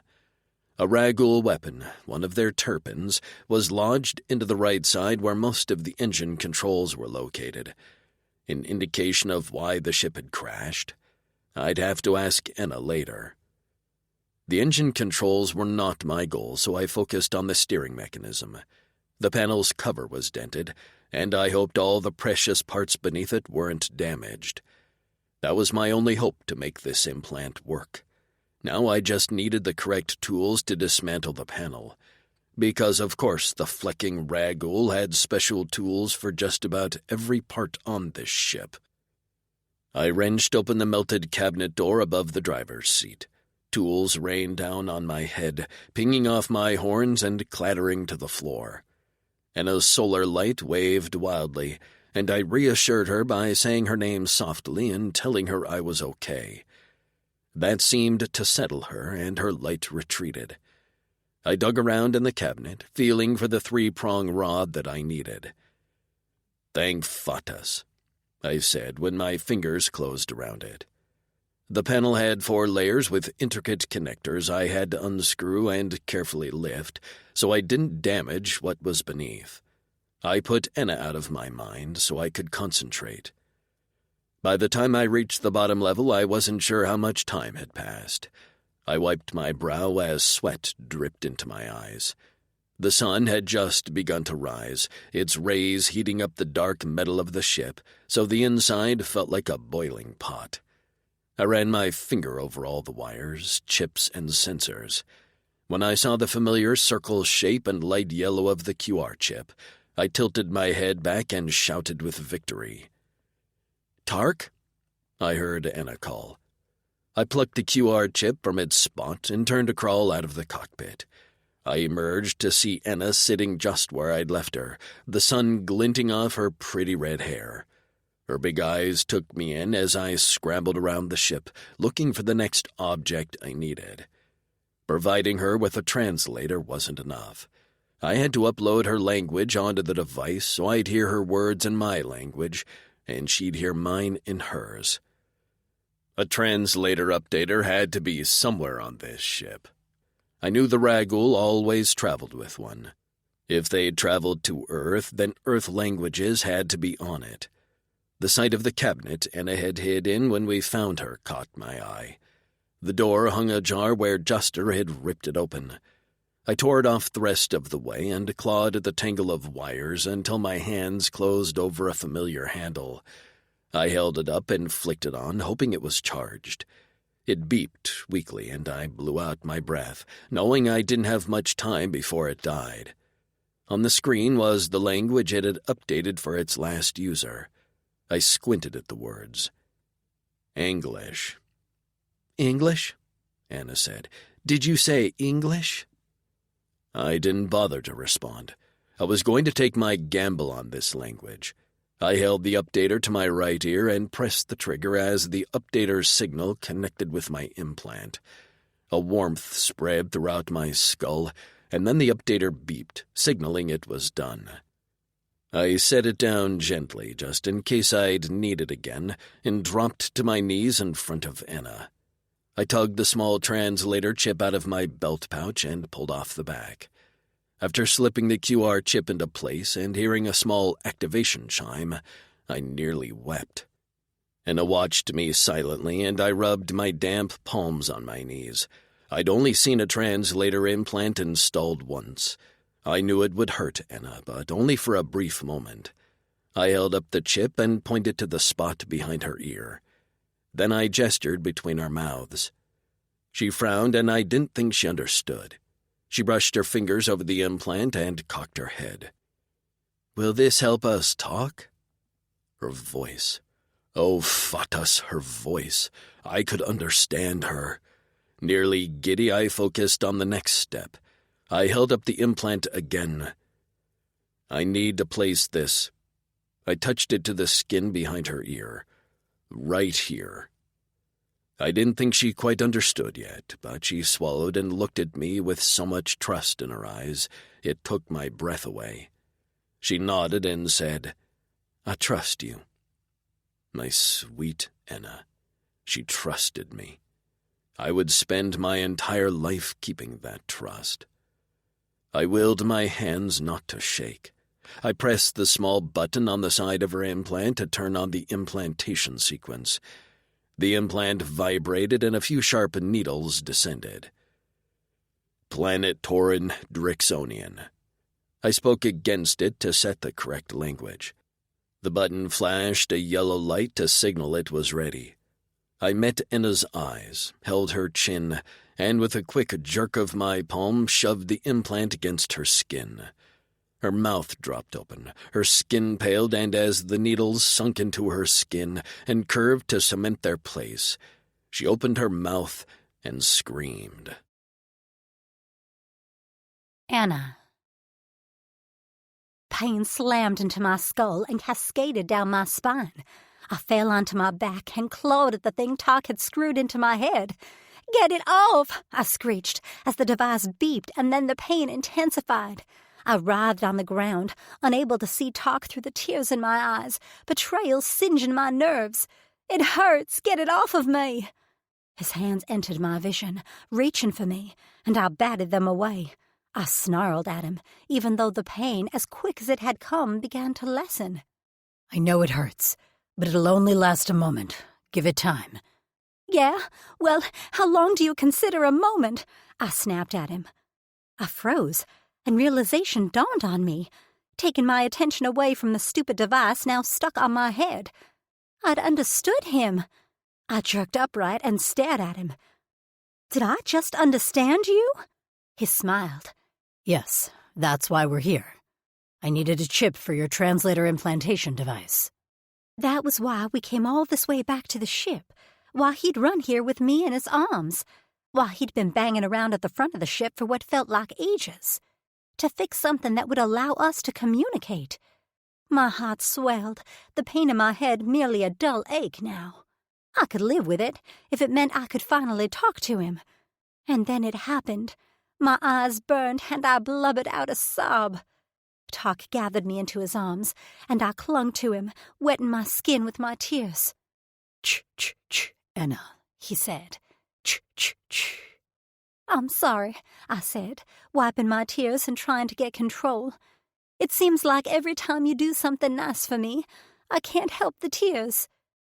Is that not normal for humans?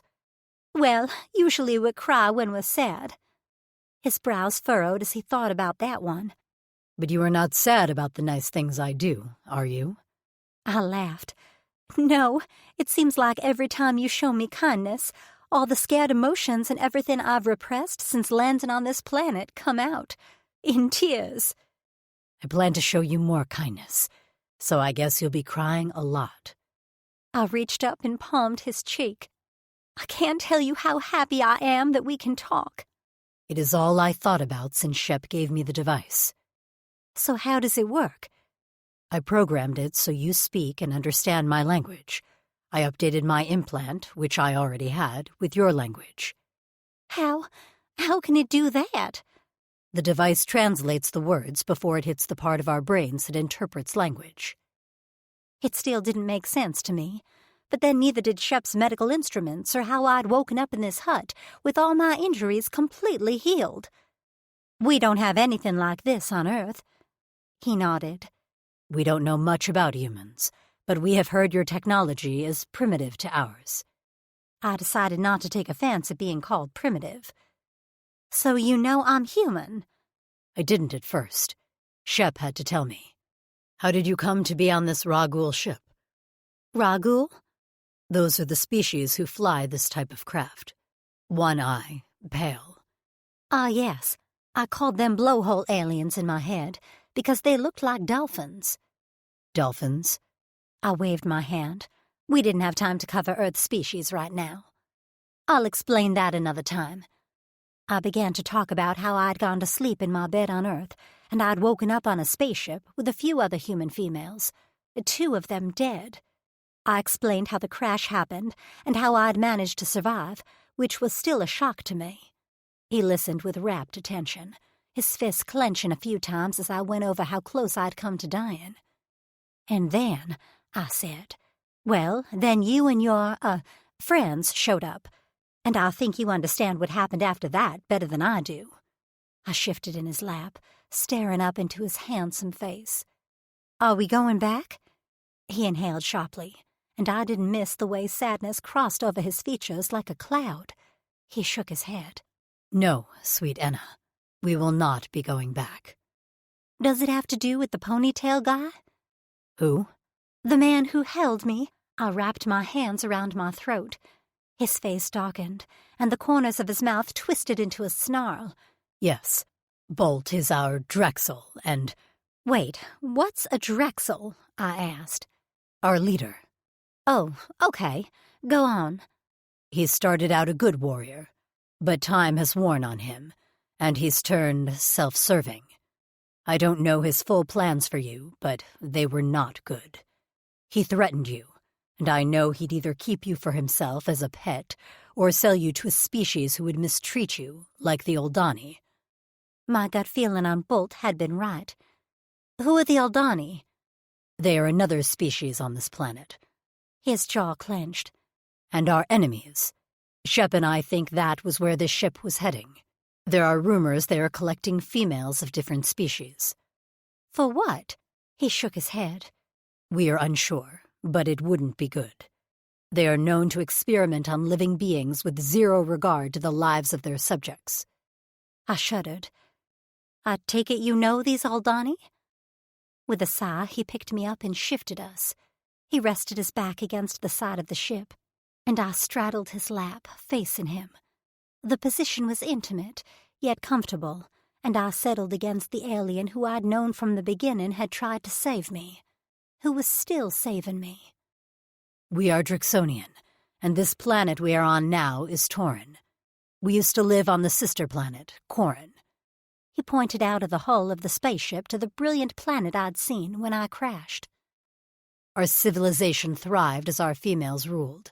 They organized our government, our crops, just about every part of our lives. Us males were the warriors. We protected our females and our planet while breeding to continue the species. His head drooped and his eyes closed momentarily. Until about 150 sun cycles ago, when an unknown virus spread. It killed all our females and most of our elderly males. The males who were left were lost. The government went to pieces. Our crops died. Our females were our purpose and our lives. All we knew was battle. Without them, we just drifted. The Aldani on our sister planet swooped in. They told us we could move to their planet and work for them. Be their law enforcement and their protection from invaders. We agreed. And life was okay for about 100 cycles, until we realized they had systematically begun kidnapping our males and experimenting on them, killing them. I sucked in a breath. "No, that's horrible. Why?" "We don't know. We led a rebellion, and while we didn't defeat the Aldani, we gained our independence. They hoard the tech on this planet, in a fortress on the eastern coast of the continent, and we are left with scraps." "How many of you are there?" "Thousands. We separated into clavas, each choosing a leader. We are mostly outlaws. We scavenge and raid." "So there are more, clans like yours?" He cocked his head. "We are called clavises." "Right, so more of these?" He nodded. "Some we are allies with, or used to be, until Bolt burned those friendships. But organization is historically not our strong suit." He held up his arms, and his blades lifted slightly from his skin before settling back down. "This is what we know, what we were bred to do." "You're like Spartans," I said, running my hands over his skin. "Who?" "A civilization from, Earth history." "Earth," he said with wonder, his dark eyes shining. "I wish I could return you, Enna, but we have no ships and no way to travel that far." I sucked in a breath at his words, and my heart beat a mournful rhythm. No more Earth. I'd never see my town home or my neighbors or my sweet little 6-year-old Mara who visited the library faithfully every Tuesday to check out a new dinosaur book. Tears flooded my eyes and spilled over my lashes. "I'm so sorry," Talk said. "but the only species we know who has the capability to travel to your home planet are the Ragul, and they are in league with the Aldani." I swiped at my eyes. I'd deal with my grief later. "So they're not your friends, right?" He shook his head. "And the Aldani destroyed our ships in the rebellion. We have no way to travel off-planet. The Aldani hoard a few emergency ships in unknown locations. We have tried to find them, as some of the Drixonian wish to return to Corin." I scowled. "I really hate these Aldani." He laughed and sifted his fingers through his hair. "Me too, sweet Enna. Me too." Chapter 7. Tark. As much as I enjoyed talking to Enna, we couldn't spend any more time at the ship. We were exposed, the heat was too much, and the smell from the few bodies that hadn't burned up on impact was overwhelming. With Enna in my arms and my pack on my back, I traveled as far as we could away from the wreckage until we both needed to stop and eat. I settled us among dense foliage to camouflage us against predators and worse. Bolt. After we munched on some teen bars and downed some Monstra, Enna laid her head against my chest. Her warmth seeped through my skin, and my blood hummed. I could finally speak to her, and she was just as sweet as I'd imagined. Perfect for me, and well worth everything I had to do, and would most likely have to do in the future. I glanced at my tag, the metal armband with a black blood drop stamped into it, which I had worn so proudly at Shepside for many rotations. But I was no longer a black blood. I flexed my biceps with a sigh. I'd take it off when we reached our new home. "So what now?" she asked, her warm breath heating my skin. Her fingers scratched at the scales on my shoulders as I rested against a tree trunk with her tucked against my chest. "If we're not going back, where will we go?" "We will live on our own. I know some places we can be safe and hidden away. As long as dricks like Bolt exist, you will not be safe in a Clavus. I will take care of you and protect you." She leaned back. I'd expected her to be happy, but instead her eyes drooped with sadness. "But why would you do all that for me? Abandon everything you know? I can't ask you to do that." Her little white teeth nibbled on her lower lip. I reached out and pulled on the flash, freeing it from the abuse. "You didn't ask me. I'm honored to be the one to protect you. Maybe another male would be more worthy, but—" She shook her head so violently that her hair swirled, cascading over her shoulders. "No, Tark, I wouldn't choose anyone but you. Out of all those dricks, you were the one who stepped up when Bolt had his hand around my throat. You." I cupped her neck gently, rubbing my thumb over the dip at the base. "I'll do all this for you because from the moment I saw you, I felt drawn to you. When Bolt put his hand around your neck, when he scratched you, I felt it. There are rumors we have fated mates, but I've never met a human female. I've never met a female at all unless you count our animal species." Her mouth dropped open. "What?" "I was a chit, only just learning to talk, when all our females fell ill and died. The Oldani keep theirs hidden away, and the other species on this planet are either animals or non-humanoid species." She blinked at me. "But you kissed me, and you—" She squirmed in my lap, and my cock began to take notice. "I licked your cream," I said. "Oh, goodness gracious." She breathed, her cheeks reddening. "Yeah, that." The elder males like Shep, who survived the virus and have experience with females, insisted we remember our intimate skills. Drixonians are legendary lovers. "Legendary love—" She shifted in my lap and gasped when she felt the hard ridge of my cock between her legs. "Oh, my. Oh, my. So you've never, penetrated a female with my cock? No.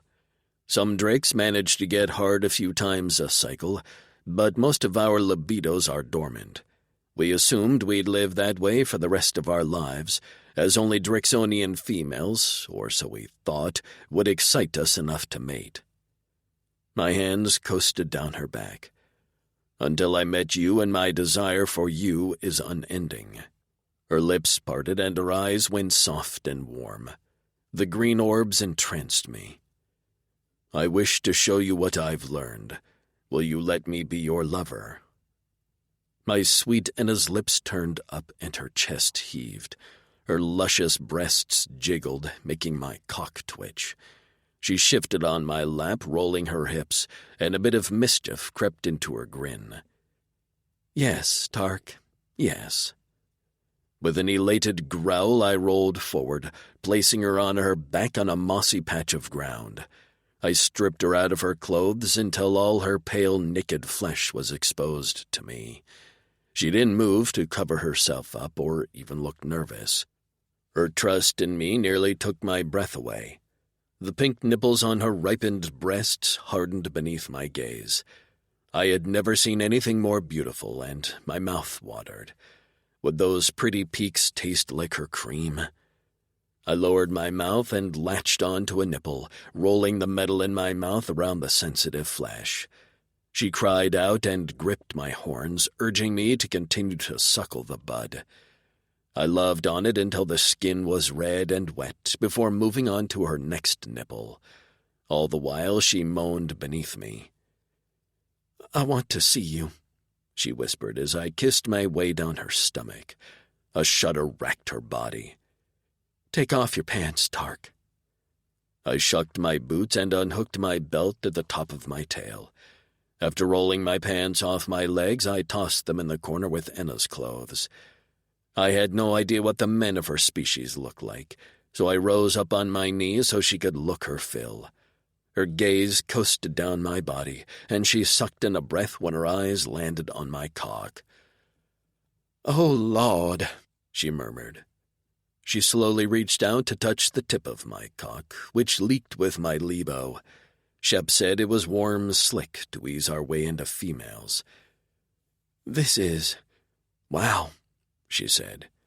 Was that good or bad? I began to worry. "Is my cock not to your satisfaction?"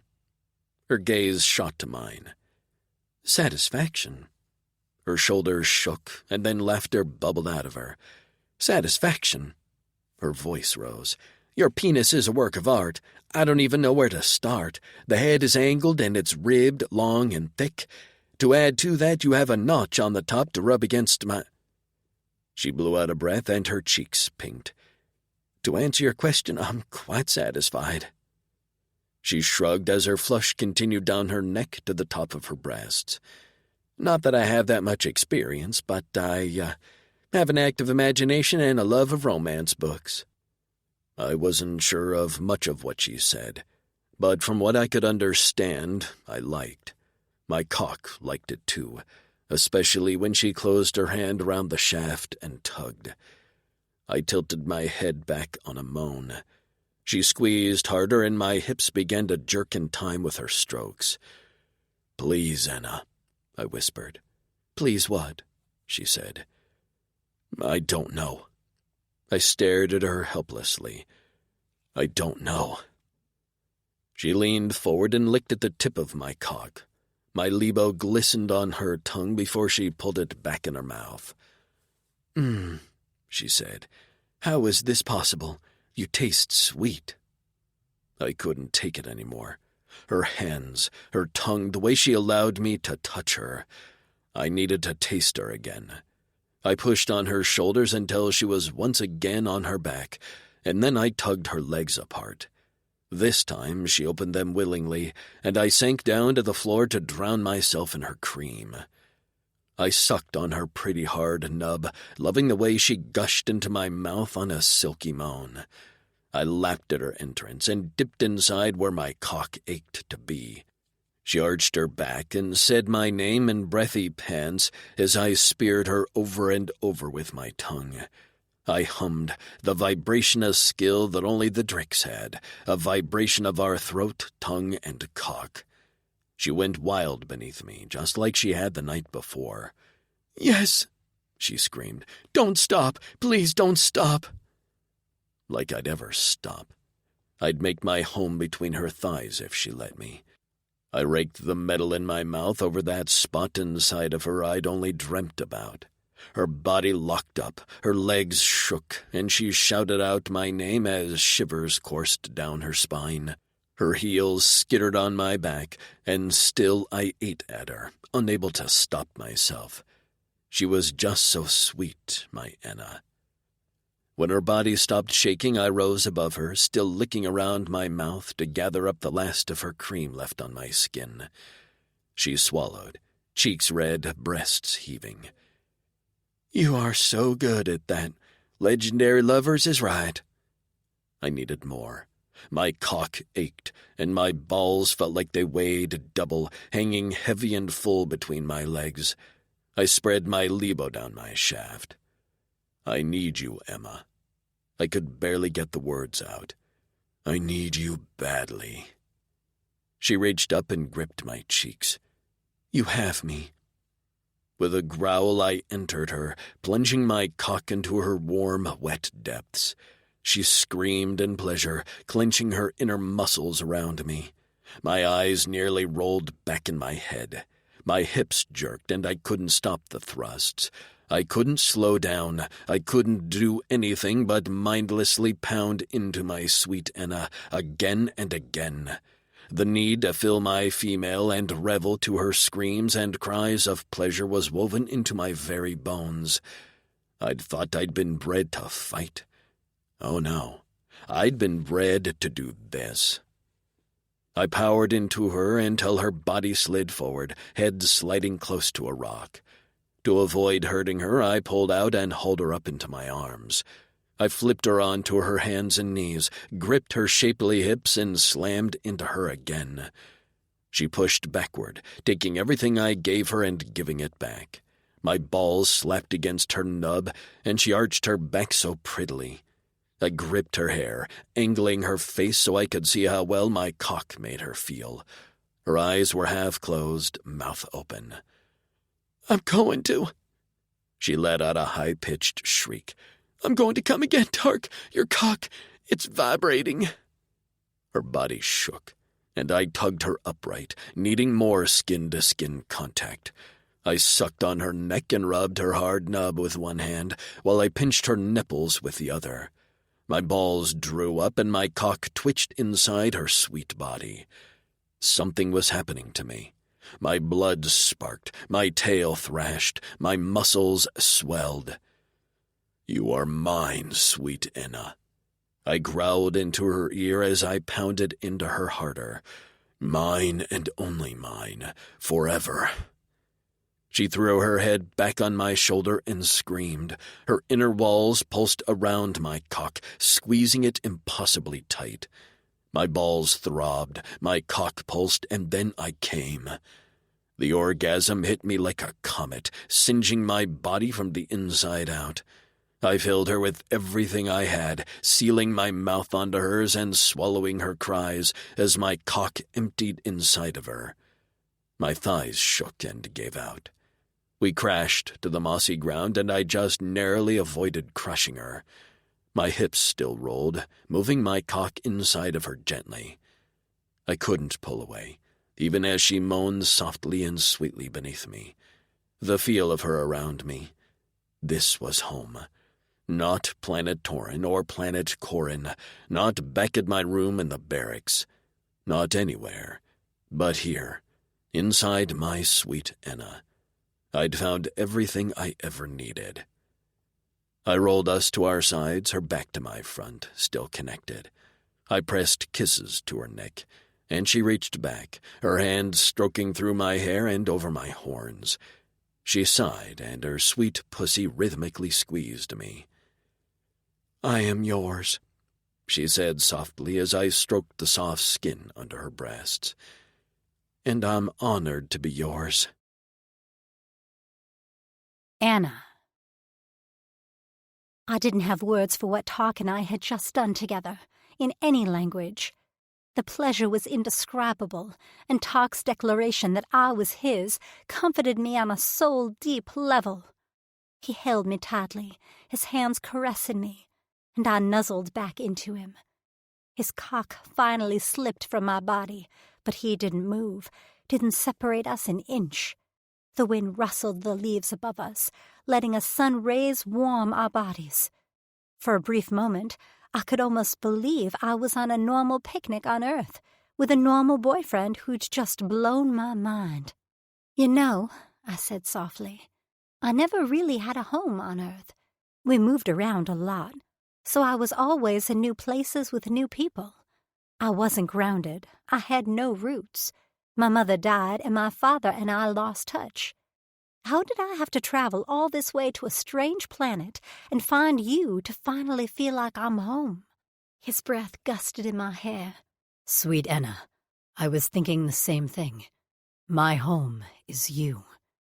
I brushed my fingers down his arm. His skin fascinated me. Up close, I noticed his scales were more pronounced on different parts of his body, mostly on his shoulders, chest, and down his sides. "You mentioned that Shep is your elder. So how old is he? How old are you?" I'm 150 cycles old. "What?" I rolled in my arms to face him. My translator interpreted a cycle as one full rotation of Torin around the sun. So, like a year. "Is your cycle comparable to our year on Earth?" He shrugged. I'm not sure about that. "And you're 150 cycles old?" I squeaked. I am. I nibbled my lip as my anxiety spiked over my next questions. And how long do you live? About 500 cycles. I shot up to a sitting position. 500? His hand settled on my thigh.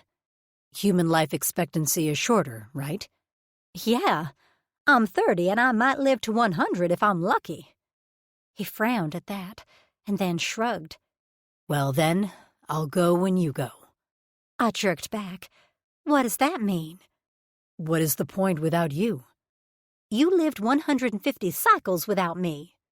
He cocked his head, a patient smile on his lips. Yes, but that was before I knew you existed. Before I knew what it was like to find my other half. Now, you are my purpose. Oh, jeez, that was crazy. I wanted to tell him on Earth we'd call that insanity. But I couldn't bring myself to do it, because a part of me thought the same thing, as messed up as it sounded. Look, his head whipped to the side and his hand clapped over my mouth, cutting off my words. His chest heaved as he stared through the dense brush to the large clearing beyond. For a split second, we sat in silence, and then he hurled himself to his feet. He shoved his legs into his clothes and threw mine at me. Get dressed, now. I fumbled with the heap of tangled fabric. What? Why? They are coming. Don't you hear the bikes? The hover bikes. I tried to listen as I got dressed, but I heard nothing. No, I don't hear anything. Fleck me, he muttered, stomping into his boots. Fleck, fleck, fleck. We shouldn't have stopped so long here. Wait, if you hear the box, then that means... His eyes whipped to me, and I didn't see fear, but instead only rage. Bilt is on his way. He slid to the floor on his knees and gripped my shoulders. I need you to listen to me. I'd planned to run and never face Bolt again, but if he was able to track us here... He shook his head. He will continue to hunt us down. I must face him and challenge him. Challenge him? What does that mean? Let's take a moment to pause from the story and enjoy a few peaceful minutes of music, just for your relaxation. This free audiobook is our gift to you. Thank you for being here.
I have to fight him, Anna.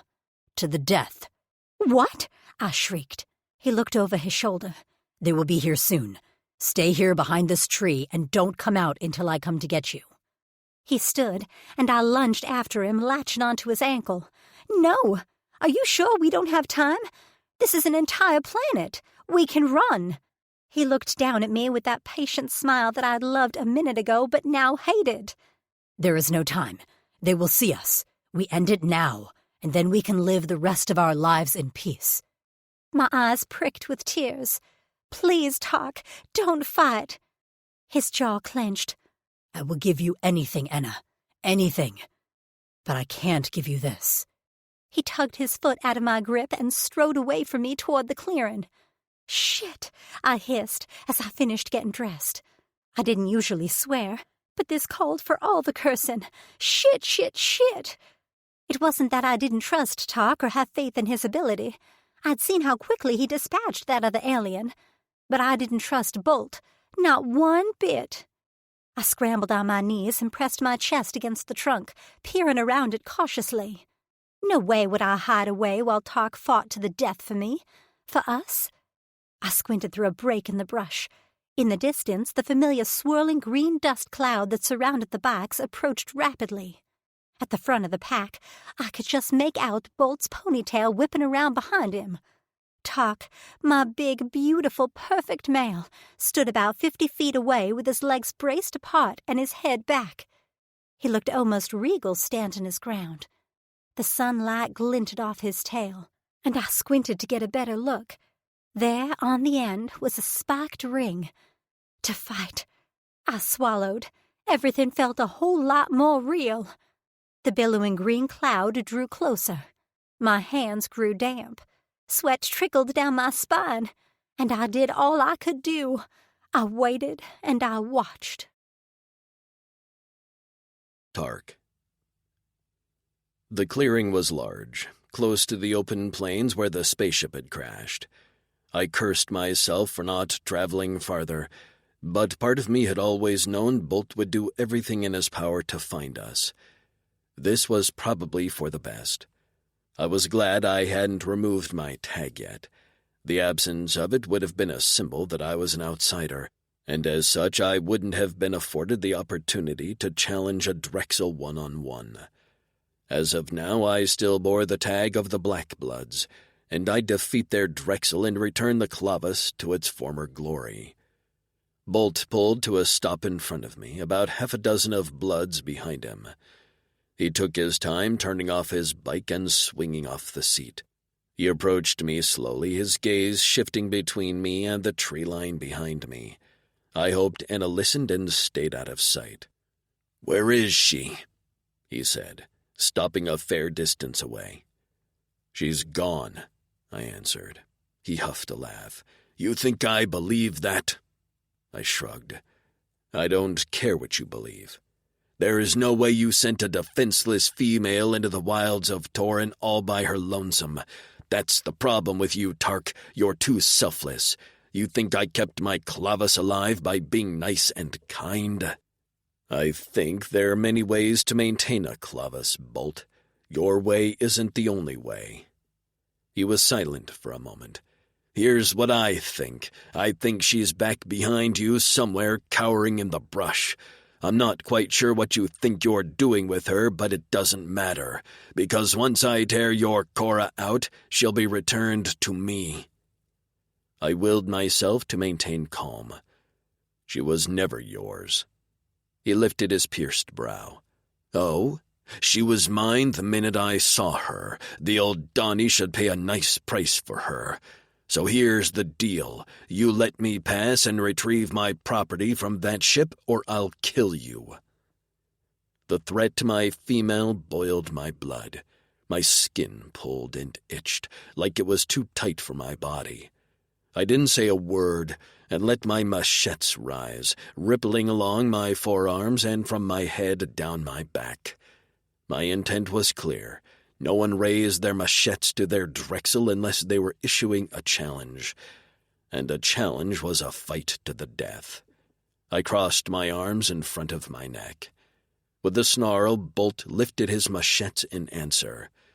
"This field will be soaked with your blood." He didn't come at me swiftly like Juster did. Bolt was too experienced for that. He approached slowly with his forearms crossed in front of his throat. His metal-spiked tail thumped. He'd pierced the entire length, and threaded blade tipped bars through every hole. His tail was the deadliest thing about him, and I knew to stay away from it in order to survive. I bounced on the balls of my feet, my arms crossed to protect my throat, the most vulnerable place on a Drixonian's body. With a short growl, he spun, tail lashing out. The tip nearly caught me in the thigh, but I jumped back just in time. He didn't wait for me to recover. He came at me full force. His forearms uncrossed on a downward slash, and his machete grazed my chest. My scales, which acted like armor, absorbed the blow. Still, I smelled my blood as he succeeded in slicing a few shallow cuts into my flesh. To dodge more blows, I fell back, rolling into a crouch and spinning so my tail rose up and slammed into his shoulder. He roared and stumbled to the side. Black blood immediately began to ooze down his right biceps. He shook out his arm, nostrils flaring. "I let you have that one." I didn't bother to respond. We both knew he was lying. I slowly rose to my feet, tail braced in front of me protectively. I cracked my neck and crossed my arms again. This time he rushed me. Maybe he thought he could catch me off guard or out-muscle me, but I was ready. We parried, sometimes locking forearm machetes before one of us broke and tried to ram into a soft belly with our heads. Bolt's head spikes had been damaged long ago, and it was one reason he relied heavily on his tail. He lashed my back a few times, and despite the scorching pain coursing down my spine, I kept my mouth shut. I wouldn't cry out. I wouldn't show weakness. The green dirt beneath our feet grew dark and wet with blood. Our boots slipped on the slippery grass blades. Still we fought. Bolt's eye had swelled shut, and I was limping as a result of a large gash on my left thigh. He wiped the blood out of his good eye and crossed his arms. "I'm ready to end this, Tark. It's been fun, but I'm due my prize now." His tail lifted, and I dodged out of the way. On my bad leg, I stumbled, and the tip of his tail slashed down onto my crossed arms. The blow separated them, exposing my neck, and he took advantage, shoving me to my back with his machetes poised at my throat. I froze, chest heaving despite his weight, and stared into his black eyes. I knew what was coming next, and all I had to do was be patient, because if I knew Bolt... He grinned, showing his fangs. "I dreamed of getting you in your back for cycles. You know who'll be on their back next? The female..." I curled my tail around his neck and squeezed. The spikes dug into his exposed flesh, and his eyes went wide. His muscles slackened, and I took advantage. I ripped him off me with my tail and shoved him to the ground on his stomach. I pounced and gripped his hands behind his back in one of my fists, while I held his tail immobile with the other. He struggled as blood pulsed from his neck. "That's the problem with you, Bolt," I hissed in his ear. "You talk too flecking much." I lifted his head and let go of his tail long enough to rake my forearm machetes across his throat. I heaved myself off him and scrambled to my feet. His body twitched as his blood gushed into the dirt. His mouth opened, but he couldn't speak. I bent down, unclasped the Drexel tag from his arm, and watched his eyes dull as the life left him. Chapter 8. Anna. I didn't think about how Talk told me to stay hidden. I didn't pay attention to the other aliens who stood at their hoverbikes, possibly waiting their turn to kill Talk. When Bolt had him on his back, I hadn't taken one breath. My lungs ceased working. My heart hadn't beat. My organs didn't function again until Talk stood on shaky legs over Bolt's body. I hurtled out of the safety of the trunk shadow and ran full speed toward the blood-soaked Talk. I made it about halfway when he turned.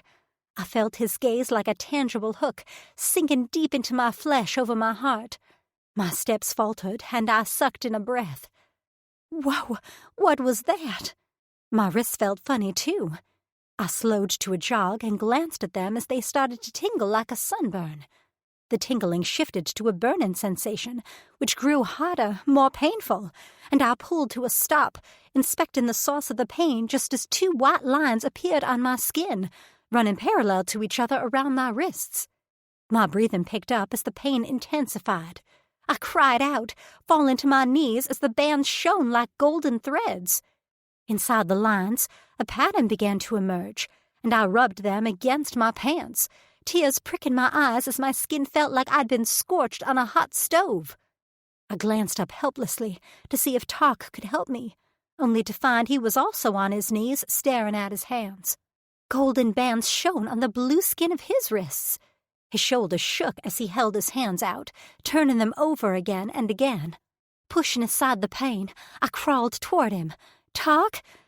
"Anna," he whispered, his dark eyes full of wonder. "What is this?" The bands were complete now, and while my skin still burned, the pain was receding. "What happened?" He shook his head. I don't know." The hook in my heart pulsed and locked into place. Warmth spread throughout my body, a sensation of belonging and security settling into my skin like a permanent blanket. Emotion slammed into me. Happiness, confusion, pain, lust. They hovered in my brain like a cloud, separate from me but still there. Talk managed to close the distance and reached for me, pulling me against him. I stared at the bands on his wrists and held mine up to his. They matched. Both had the same geometric angled pattern. "Talk, I feel you," he whispered against my hair. "You're scared and confused, but you feel whole, just like I feel whole." That was what it was. I could feel him inside of my head. "Yes, all of that. I feel you, too." "There is a Drixonian myth of fated mates, but—" He shook his head. "But they were just that, myths." "Yeah, well, on Earth we had myths about aliens, and here you are, actually real." A shadow fell across us. I stayed huddled into Talk's chest, reluctant to be pulled from this intimate moment. "Tark," said a deep voice above us, his voice tinged with wonder. "Your wrists. I've never seen anything like it. Are you okay?" "I'm better than ever," Talk responded. "I'm bonded to my female, and the threat to us is dead. We respect the results of the challenge. The black blood Clavis is yours." Talk held me tighter and rose to his feet. "Thank you, but I don't want it. It's yours, Vi." I lifted my head to check out Vi. Standing shorter than Talk, he was packed with muscle. His head was shaved, and his ears were lined with gold rings. He frowned. "Are you sure? As long as you leave us alone and promise not to speak of what happened here. I don't know what the Aldani or other Drix would do if they found out we can bond to humans." Vi's dark gaze shifted to me, and his expression went a little soft. "I promise, Tark. She is all." Talk smiled and handed Vi the band he'd taken from Bolt's arm. "Good luck, and be a fair and wise Drexel." Vi wrapped the band around his biceps, clinching it in place. "I will. Take care of yourself, Tark. And you're human." He turned and lifted his arm with the Drexel band. I held my breath for a moment, worried, but the other males bowed their heads, signaling their acceptance of the change of leadership. I smiled, relieved. Vi shot me a smile over his shoulder, and then made a signal. In moments they were on their hoverbikes riding away, towing Bolt's back and his body behind them. I thought we were alone until the sound of another bike approached. I braced, worried it was one of Bolt's faithful who wanted their revenge. But as the bike grew closer, I spotted Shep. He pulled another bike behind him on a tether. Talk's face lit up as Shep pulled to a stop in front of us. "Shep!" After Shep dismounted, he grabbed his cane and approached us slowly, gaze scanning us. He didn't say a word as he approached Talk and picked up his wrists. Rotating them, he ran his fingers over the golden tattoo-like markings. Unbelievable, he whispered. I never thought I'd see this in my lifetime. Does he know what this means? I asked Talk, holding my own wrists out. I think he does, Talk answered. Shep's body jerked. And you found the chip for her implant. I wish I could understand her. I did. Talk's chest puffed out. He produced the implant updater he'd stowed in his pants. He held it up to Shep's ear and pressed a button. The male flinched, before his eyes shifted to me. I waved my fingers. Hello. He grinned. Hello, Enna. Shep cupped Talk's cheek and patted it a few times. Fadis chose well. What does that mean? Talk asked. Your Enna is your fated mate, your Korra Eternal. Those bands on your wrists are unique, only to you two. Like fingerprints. Back on Korran, they were rare. 1 or 2 in a generation. A generation? For Drixonians, wouldn't that be every 500 cycles? I stared in awe. Yes, that's correct, Shep said.